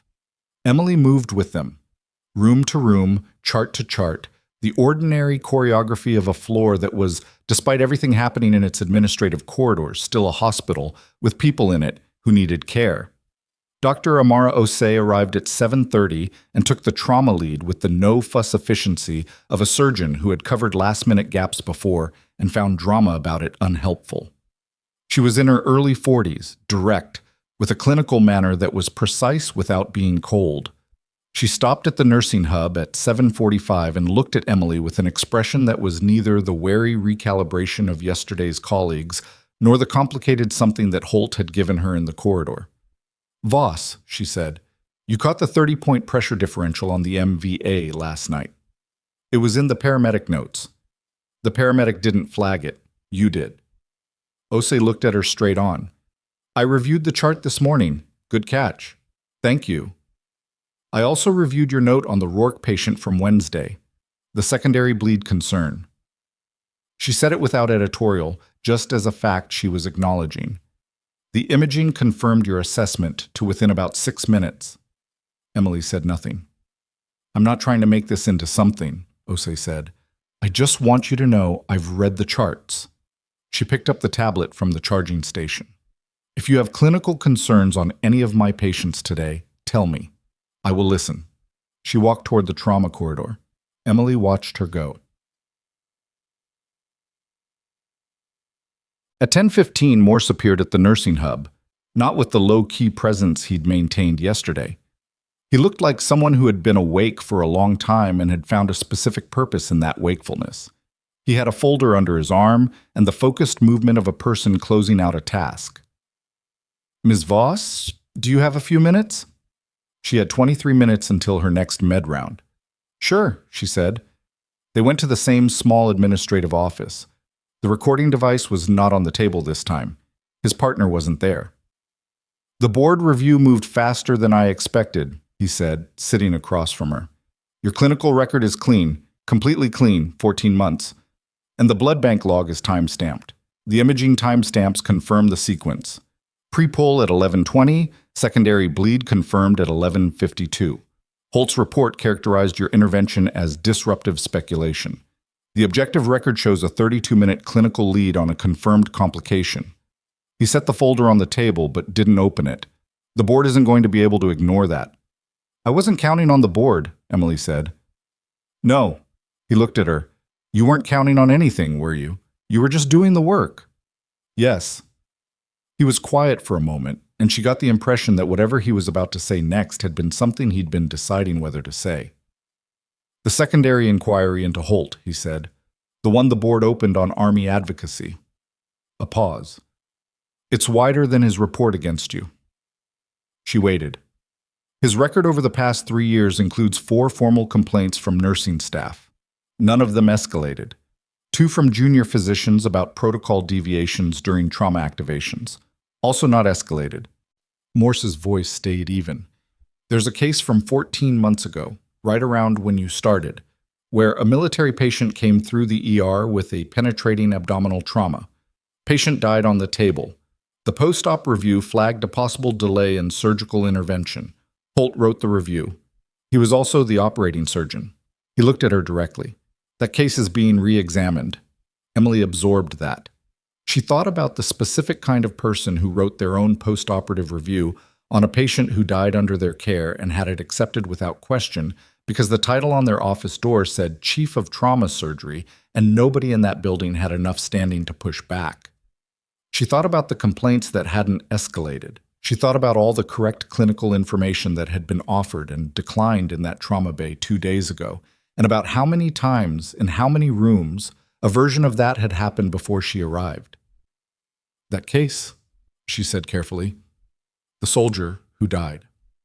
Sergeant First Class Owen Yarrow, Morse said. 42nd Special Operations Group. The same unit as Rourke. She looked at the table. They knew each other, Morse said. It wasn't a question. I don't know, she said. I didn't know Yarrow. She paused. But Rourke's been at this hospital before. If Yarrow came through here 14 months ago, Rourke was deployed during that period. He found out about Yarrow when he came back. Morse's voice hadn't changed in pitch, but its weight had. He's been asking questions about it for a year, through channels, quietly. Nobody at Fort Ardennes pushed it because the post-op review was signed by the Chief of Trauma Surgery and there was no contrary record. He looked at her. Until now, there was no contrary record. She understood what he was telling her. The secondary inquiry into Holt hadn't started because of her incident report and what it revealed about the secondary bleed. It had started because of what her incident report revealed about how Holt operated, the pattern of it, the consistency, the specific way he managed information that threatened his authority. And that pattern, once you started pulling it, went back further than 2 days. Rourke's been trying to get someone to look at Yarrow's case for a year, she said. Yes. And nobody would. Nobody had leverage. Nobody had a documented incident where Holt's clinical judgment was demonstrably overridden by objective evidence. Morse paused. Until Wednesday morning. She sat with that. The secondary bleed, the blood bank log, the imaging timestamps, all of it time-stamped and objective and irrefutable, all of it now sitting in a medical board file that had been opened on Army advocacy, all of it creating exactly the kind of contrary record that hadn't existed before. She thought about Rourke in the SICU bed, saying, I've been asking questions, and about Yarrow, whose name she hadn't known 2 minutes ago, and whose death she hadn't known about, and about the particular specific weight of realizing that you were part of a story longer than the part you'd been present for. What happens to Holt? She asked. The board will complete its review. Given the pattern and the re-examination of the Yarrow case, I'd expect his surgical privileges to be suspended pending outcome, possibly permanently. Morse looked at her. The Army will submit formal findings to the hospital's governing board. That's not a suggestion. That's how it works when military personnel are involved. And the families. Yarrow's family. That's a separate process.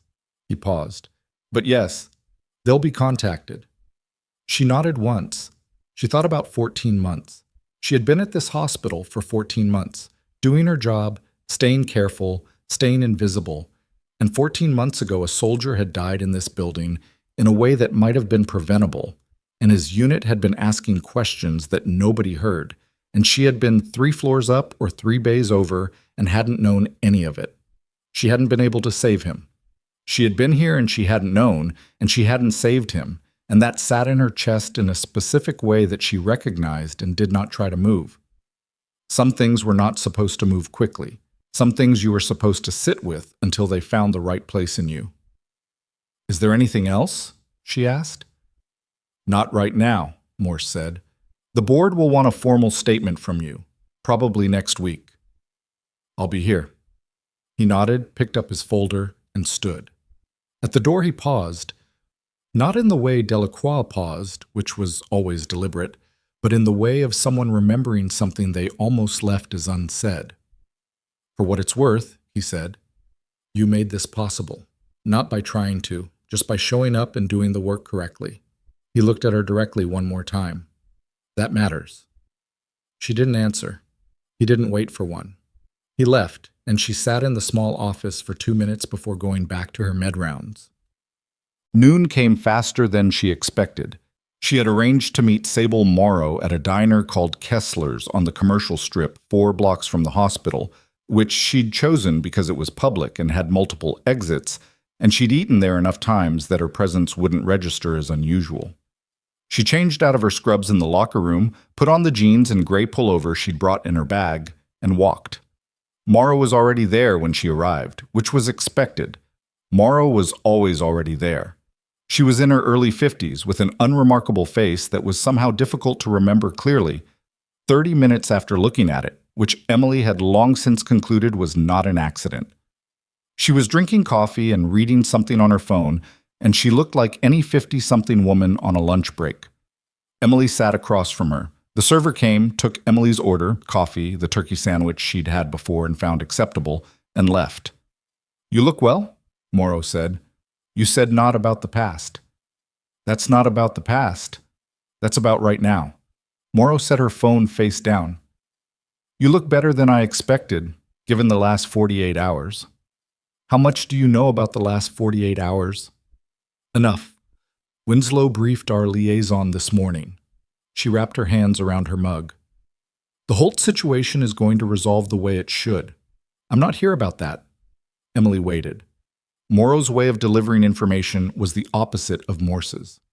Where he laid things out sequentially, she triangulated, approaching the central point from 3 directions simultaneously so you understood the context before you received the fact. Emily had once found it frustrating. Now she found it precise. The convoy accident on Route 9, Morrow said. The official report says training exercise, vehicle malfunction, mountain road conditions.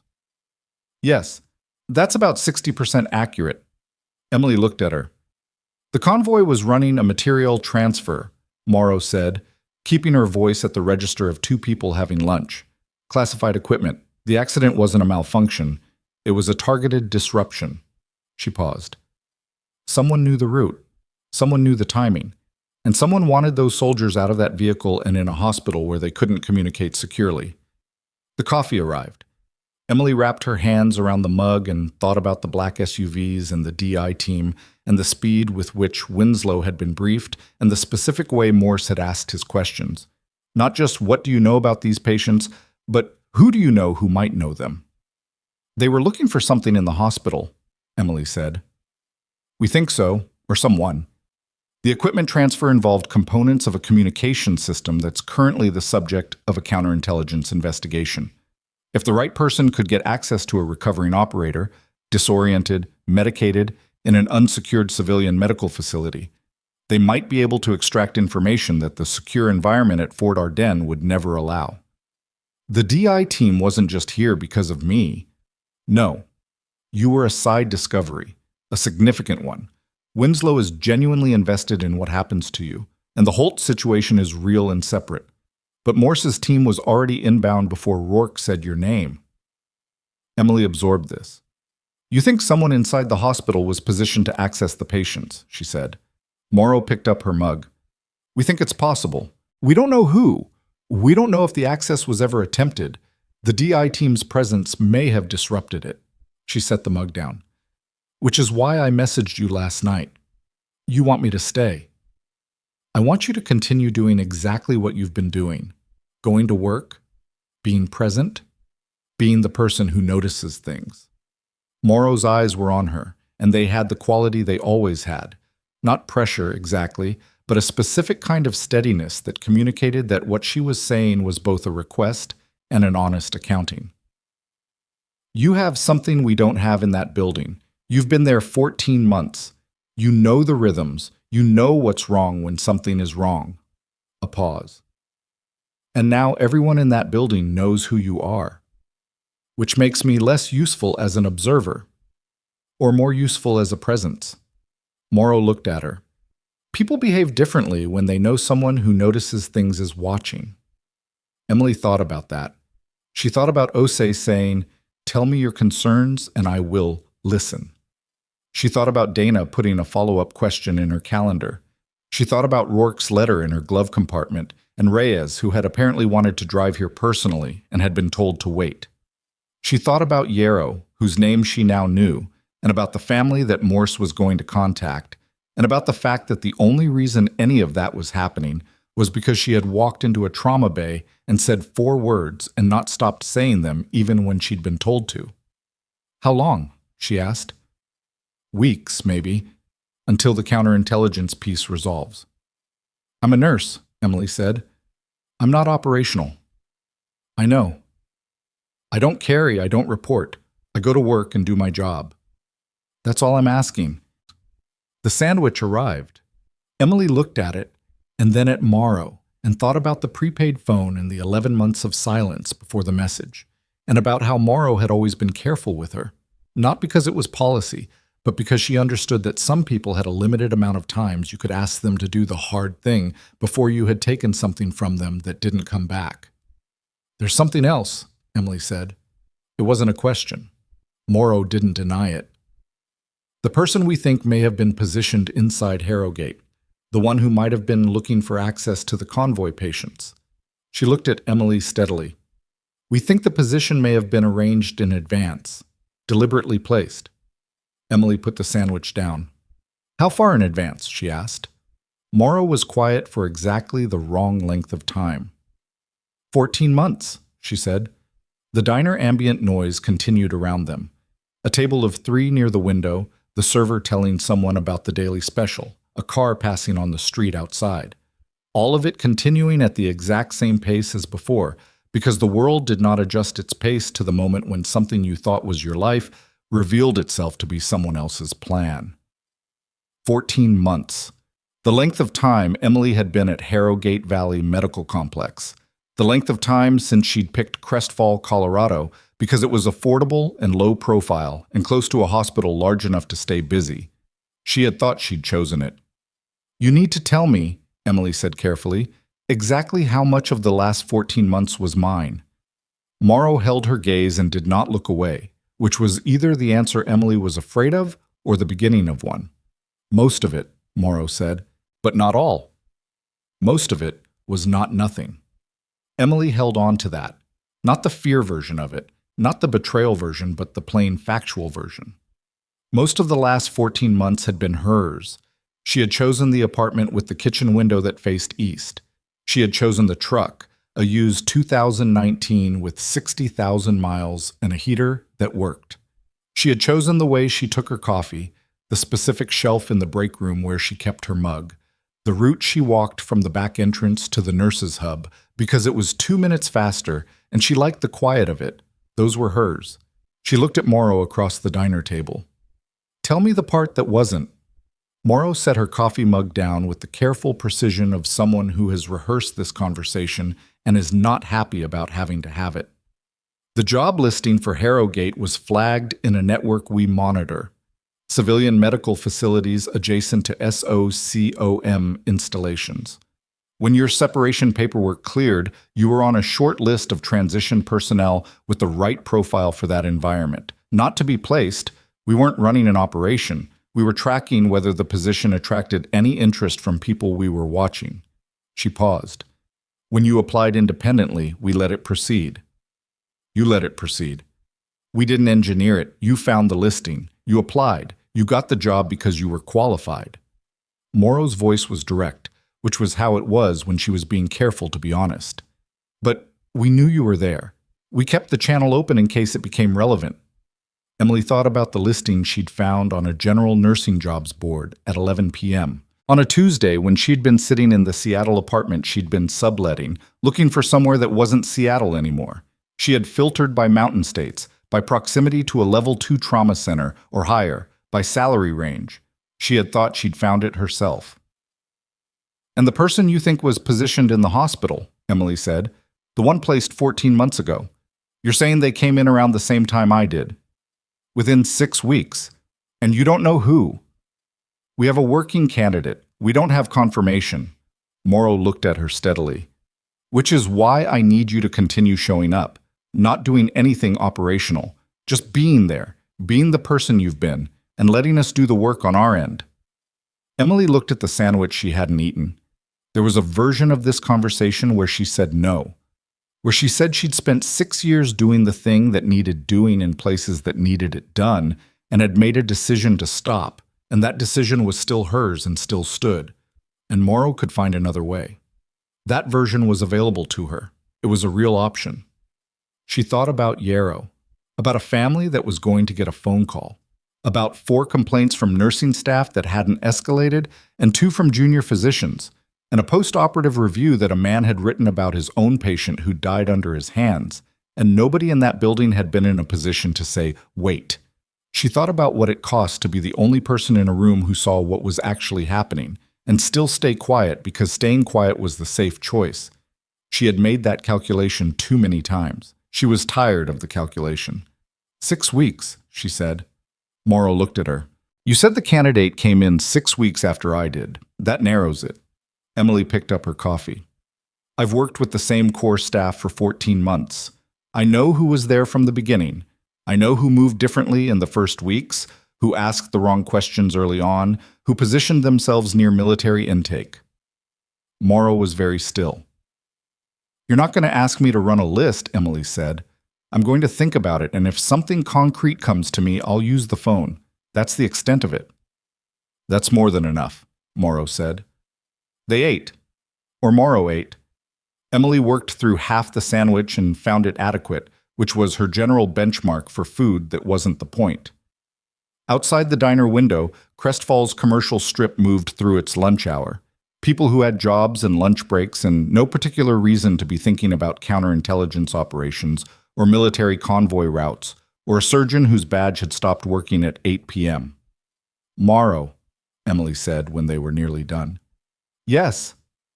The next time you let something proceed, don't. Morrow didn't apologize. Emily hadn't expected her to. Understood, she said, and meant it, which was the closest thing to accountability that Morrow's particular world allowed for. Emily paid her half of the check and walked back to the hospital. The medical board's formal review session was scheduled for Tuesday of the following week, 9 days after the convoy incident. Emily received the notification on Saturday morning and spent approximately 4 minutes reading the procedural outline before setting it aside. She had been told what the board would find. She did not need to rehearse it. What she did instead that Saturday was something she hadn't done in months. She drove up into the Crestfall Range on the highway that wasn't Route 9, parked at a trailhead she'd found in her first autumn here, and walked for 3 hours in the particular silence of high altitude in late season. The trail was mostly empty. The aspen had already turned and the higher elevation had stripped most of them, so the trees were pale and skeletal against the gray sky, and she walked between them and let the silence do what silence did when you stopped trying to manage it. She thought about Yarrow. She let herself think about him directly, not around the edges, but the plain fact of it. A soldier who had come through a civilian hospital and died, and a surgeon who had written the explanation of that death in his own hand, and a year of questions from Rourke that had gone nowhere, and the specific awful arithmetic of how many of those deaths might have been preventable if anyone in that building had been in a position to say, I see something different. She did not know if she could have saved Yarrow. She had not been assigned to his bay. She had not seen his chart. She did not know enough about the specifics of his case to make that assessment, and she was careful about the ones she made. But she knew that someone should have been able to say wait. Someone should have had enough standing, enough record, enough institutional weight to put a hand up and make the chief surgeon justify his decision before it was too late to reverse it. And nobody had. Because in that building, the hierarchy was the answer to everything, and the hierarchy said that the chief surgeon's call was the call, and anyone outside that level who disagreed was speculating. She sat on a rock at the high point of the trail and looked out at the valley and felt the cold coming off the peaks to the north, and thought about what it actually meant to work in a place like that. Not the version from the outside, which was healing and care and all the language that institutions put on their signage. The inside version. The version where the most important factor in a patient's outcome might be whether the person who noticed something had enough title to say it out loud. She had been trying to disappear, and by trying to disappear, she had almost let it continue. She didn't think she would have been able to live with that. She walked back down. What? Tuesday came with the particular low-pressure front that Crestfall got in late autumn, a flat gray sky that settled over the valley without drama and made everything look slightly more consequential than it was. Emily dressed in the clothes she wore when she wanted to be taken seriously outside a clinical setting. Dark slacks, a fitted jacket, nothing that said either I'm trying or I'm not trying. She was at the hospital by 8:15 for her regular shift and sat for the board session at 10 a.m. The room held 11 people. The 7-member medical review board, 2 Army representatives, Delacroix, and a JAG officer Emily hadn't met, Morse's partner from the DI team, and the hospital's legal counsel. Holt was not present, which she had been told to expect. Holt's counsel had submitted a written response to the secondary inquiry findings, which was also available to the board. Emily's formal statement took 12 minutes. She delivered it in the same register she used when briefing trauma assessments: specific, sequential, without editorializing. The sequence of events in Bay 1 on Wednesday, the dressing pattern observation, the clinical basis for her secondary bleed assessment, the timing of her pre-pull on the O-negative blood relative to the formal order. She said what she had done and why she had done it and what the outcome had been, and she used the exact same words she would have used to describe it to another nurse at shift handoff, because this was not a performance and she was not performing. The board chair, a physician named Dr. Halima Okafor, who had the focused, unimpressible quality of someone who had spent 40 years inside these rooms, asked 4 follow-up questions. Emily answered them. Okafor made notes. The JAG officer asked 2 questions about Emily's prior training background, and Emily answered those too, clearly and without hedging, because the record was already in the room and there was nothing left to hedge about. The session ended at 10:47. Emily went back to her floor and worked until her shift ended. She was in the parking lot at 4:10 when Dana texted, "Board session is done. Word is they're meeting with Holt's attorney this afternoon. Also, there's something going around in admin. People saying his record goes back further than anyone knew. I don't know what that means exactly, but the tone in admin is not good for him." Emily replied, "I'll see you tomorrow." Dana sent back a thumbs up and then, after a pause, a second message. "For what it's worth, I always knew you were better than supply backup." Emily read that one twice. She wasn't sure better was the right word. She had been the right person in the right place knowing the right thing, which was not the same as better. It was more like appropriately used, finally. After a long time of being careful about how much of herself she deployed, she had deployed the right amount at the right moment, and the moment had mattered. She put her phone away and drove home. Hot. The board's findings were released Thursday morning, and they did not surprise her, but they were thorough in a way that went beyond what she'd expected. Dr. Marcus Holt's incident report against Emily was formally found to be unsupported by the clinical record and was expunged from her personnel file. The board issued a written finding that her intervention in Bay 1 represented sound clinical judgment consistent with her nursing scope and her documented background, and that the characterization of that intervention as disruptive or unauthorized was contradicted by the objective timeline of events. That was the part about her. The part about Holt was longer.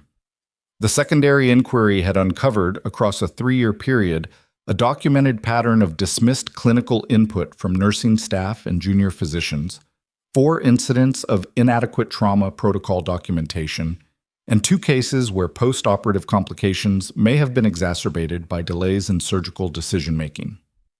The Yarrow case had been formally reopened and referred to the State Medical Licensing Board for independent review. Holt's surgical privileges at Harrogate Valley Medical Complex were suspended indefinitely pending the outcome of that review and a separate proceeding before the hospital's ethics panel. He did not come back to collect his things personally. Someone from his office did. Emily learned this from Liz in administration, who told Dana, who told Emily, in the particular chain of information transfer that hospital floors ran on. She learned it the way she learned most things in that building. Indirectly, late, after it had already happened, which was fine. She didn't need to see it.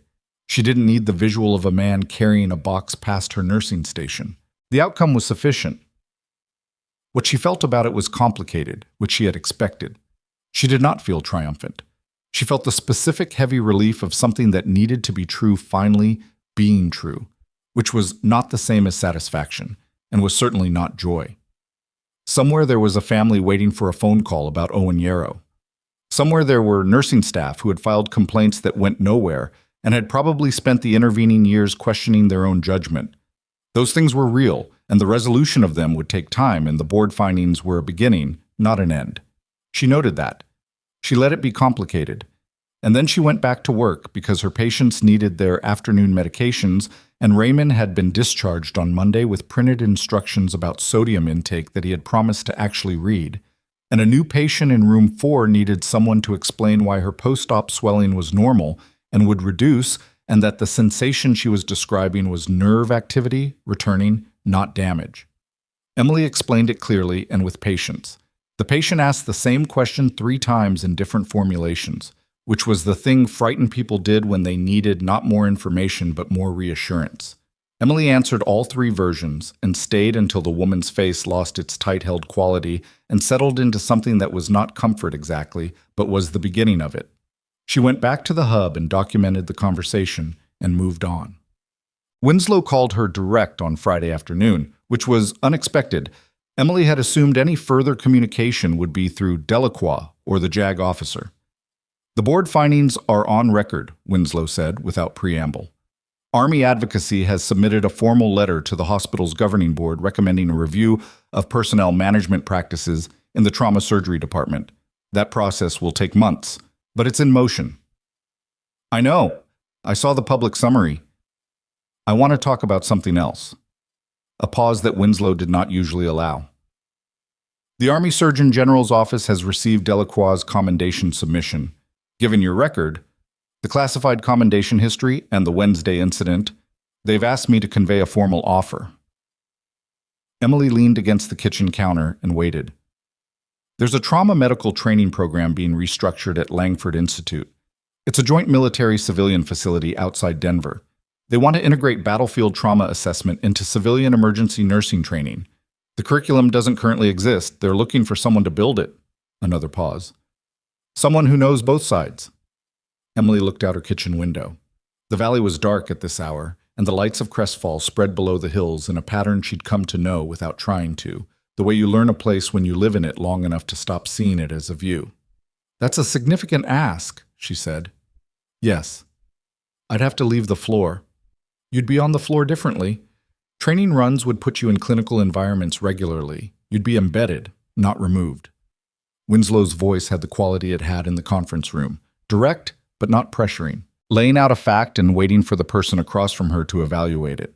You'd also have a title, which means when you walk into a trauma bay and say something, the room would be required to treat it as information rather than speculation. Emily thought about that for a moment. She thought about what it had cost to be unrecognized. Not in the personal wounded sense. She didn't particularly need to be known, but in the practical sense, the clinical sense, the cost of being in a room with a correct answer and being told to return to her station. The cost of having to watch a situation deteriorate by 2 critical minutes because the person who identified the deterioration had the wrong title. That cost didn't land on her. It landed on patience. "I want to think about it," she said. "Take the time you need. There's no deadline in the immediate sense." A pause. "But I'll say this. The program you'd build would train the next generation of nurses to do what you did Wednesday morning, to see what most people miss, to say it clearly and have it heard." Winslow let that sit for a moment. That multiplies. Emily was quiet.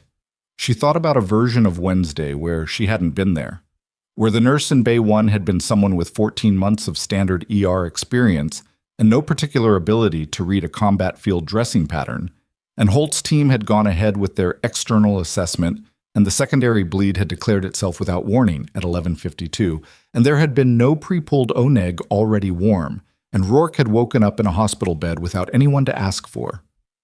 And the version before that, with Yarrow, where nobody in the building had been able to say wait, one person, in the right place, knowing the right thing, with enough standing to say it, that multiplied.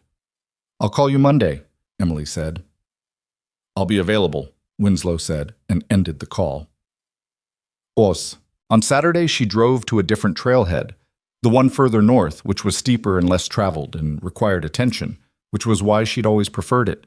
She went in the early morning when the sky was still shifting from dark to gray, and the cold was sharp enough to require focus just to breathe evenly. She thought about Morrow's question from the diner, which she hadn't answered because it hadn't been the right moment. How much of the last 14 months was mine? She had been turning that over since Tuesday, the way you turn a thing over when you're not sure it has a clean answer. And what she'd arrived at, on a Thursday afternoon watching a patient's face settle from fear into something more manageable, was this. The months were hers, not because she had controlled every variable, she hadn't, she never would, that was not how anything worked, but because she had shown up in them. She had checked the IV lines and pre-pulled the blood and noticed the dressing pattern and said the thing that needed to be said in Bay 1 even when Holt's voice told her to go back to her station. She had sat with Rourke's letter in her glove compartment until she was ready to read it. She had eaten Raymond's level assessment of cafeteria soup with genuine attention. She had stood in a conference room with a brigadier general and told the truth about who she was without performance or apology. All of that had been her. The fact that someone had known she was there, that the building had been chosen partly because she was in it, that she had been a variable in someone else's calculation. Those things were real, and she was still angry about them in the specific, narrow way she was angry when her autonomy was treated as a resource rather than a fact. She would probably stay angry about that for a while. But the anger didn't change what she had done, and what she had done had changed things. She reached the high point of the trail at 7:40 and stood in the cold and looked at the range extending north and east toward the gray horizon, and she thought about Yarrow's family and about the nurses who would have better standing in rooms where standing mattered, and about the program she hadn't said yes to yet but already knew she was going to say yes to, and she thought about all the people she'd never meet who might someday be in a trauma bay when someone who knew the right thing had been trained to say it clearly. She had not come to Crestfall looking for purpose. She had come here looking for quiet, for a manageable life, for the ordinary dignity of doing work that mattered without the classified debrief at the end. She had found that. Imperfectly, messily, in a building where a man had wielded authority like a weapon and nobody had been able to stop him. And then she had, by accident or by design or by the particular convergence of both that was the actual texture of most important things, found the other thing too. She turned and walked back down the trail. She called Winslow on Monday at 9:15 before her shift started. "I'll take it," she said, "but I want input on the curriculum structure, not just delivery. If I'm building this, I'm building it the way it needs to be built. That's already in the offer. And I want a clinical embed schedule that keeps me on an active floor at least 2 days a week. I'm not a classroom person. That can be arranged. Then yes," a brief pause. "I'll start the formal paperwork today." Another pause, this one different, shorter, with something behind it that Emily recognized as the closest Winslow came to personal. "For what it's worth, you're not an easy person to find." Emily thought about that. "No," she said, "but I was always here." She went inside and started her shift. Book. 3 weeks later, the State Medical Licensing Board formally accepted the Yarrow case for independent review. The notification was public record, picked up by the Crestfall Valley Courier in a 3-paragraph item on page 6, which was how most accountability arrived. Not with ceremony, but with bureaucratic language in small print that nonetheless meant something real to the people whose names were in it. Holt did not comment publicly. His attorney issued a statement citing procedural concerns, which was the legal version of having nothing else to say. Rourke was discharged from the SYCU and moved to outpatient recovery at Fort Ardennes on the same week. He sent a single text to the number Emily had given him when he'd asked, at the end of his last nursing check, if she would be willing to receive one. The text said, "Torres made staff sergeant, wanted to make sure you knew." She replied, "I knew. Congratulations to him." He didn't respond after that, and she didn't expect him to. That was the nature of those connections. They existed fully at the moment of their making and didn't require maintenance to be real. She had learned that a long time ago in places that had taught her things she hadn't asked to be taught. The counterintelligence piece resolved 6 weeks after the diner lunch. Emily heard about it from Morrow in a 2-sentence message on the prepaid phone. "Package is closed. You were right about the timing, that was all." She had been right about the 6-week window, right about the profile, right about the kind of person who positioned themselves near military intake and asked questions that seemed innocuous until they weren't. She had provided one name to Morrow, cautiously, with the specific qualification that it was an observation and not a certainty. She had been correct. She did not ask for details beyond what Morrow sent. She put the prepaid phone in the drawer of her bedside table and thought about whether she needed to keep it. She decided she did. Not because she was waiting for Morrow to call again, but because there was a version of herself that knew when to hold an exit open, and that version of herself had kept her alive and useful in situations where closed doors got people killed, and she was not going to pretend that version had retired just because she wanted to live quietly in a mountain city and do her work. She was not a simple person. She had known that since she was 22 years old, sitting in a field hospital outside Kandahar with her hands covered in someone else's blood, and realizing that she was good at this, really good, in the specific way that was not something you'd ask to be, but was something you were, and the only real question was whether you used it or didn't. She had used it, imperfectly, with cost, with the specific wear that any real thing accumulated over time. There were nights she didn't sleep all the way through. There were decisions she still ran. There was a name she carried that she had not spoken in 4 years, and she did not know if she would speak it again, and she had made a kind of peace with not knowing. That was her life. Complicated, load-bearing, full of things she had done that mattered, and things she would have to keep carrying, and people she had saved who ate lunch now in Austin, or coached their kids' soccer team, or sent her a text message saying, "Torres made staff sergeant." It was not a clean life. It was not a story that resolved into something easy. But it was hers. But on a Tuesday in early December, the first cohort of the new curriculum pilot ran at Langford Institute, and Emily stood at the front of a room with 14 advanced nursing students and one ex-Army PA who was going to help her build something that hadn't existed before. She had not prepared an inspiring opening. She had prepared a case study, a real one, anonymized, from her first deployment. A scenario where a combat medic had 90 seconds to assess a casualty with no imaging, no blood bank, no attending physician, and 2 sources of conflicting information about the injury mechanism. She put it on the screen. "Tell me what you see," she said. The room was quiet for a moment. Then a student in the second row, young, sharp-eyed, the kind of focus that suggested she had already learned the cost of missing things, raised her hand. "The mechanism doesn't match the presentation," she said. Emily looked at her. "Correct," she said. "Tell me why that matters." And the room came alive, not with excitement, which was the wrong energy for this kind of work, but with attention. The specific held attention of people beginning to understand that the gap between what they'd been taught to see and what was actually there could be measured in minutes, and minutes were the currency that everything ran on. Emily knew this room. She had been in this room. Not this building, not these walls, but this specific quality of people beginning to trust what they noticed, rather than waiting to be told what they were allowed to notice. She had spent years being the person who saw the thing and said it, and was told to go back to her station. She was done building that in other people. Again, she said, start from the beginning. What do you see? They started from the beginning. Outside the Langford Institute windows, Denver's December light was flat and cold, and the mountains to the west sat in the distance like a fact, permanent, indifferent, present, regardless of whether anyone was looking at them. Inside the room, 14 people were learning to trust their own eyes, and a woman who had spent years being invisible was finally in a position where her visibility was the whole point. She had not needed recognition to keep doing the work, but it turned out recognition made the work reach further, and reaching further in the end was the only thing that had ever mattered to her.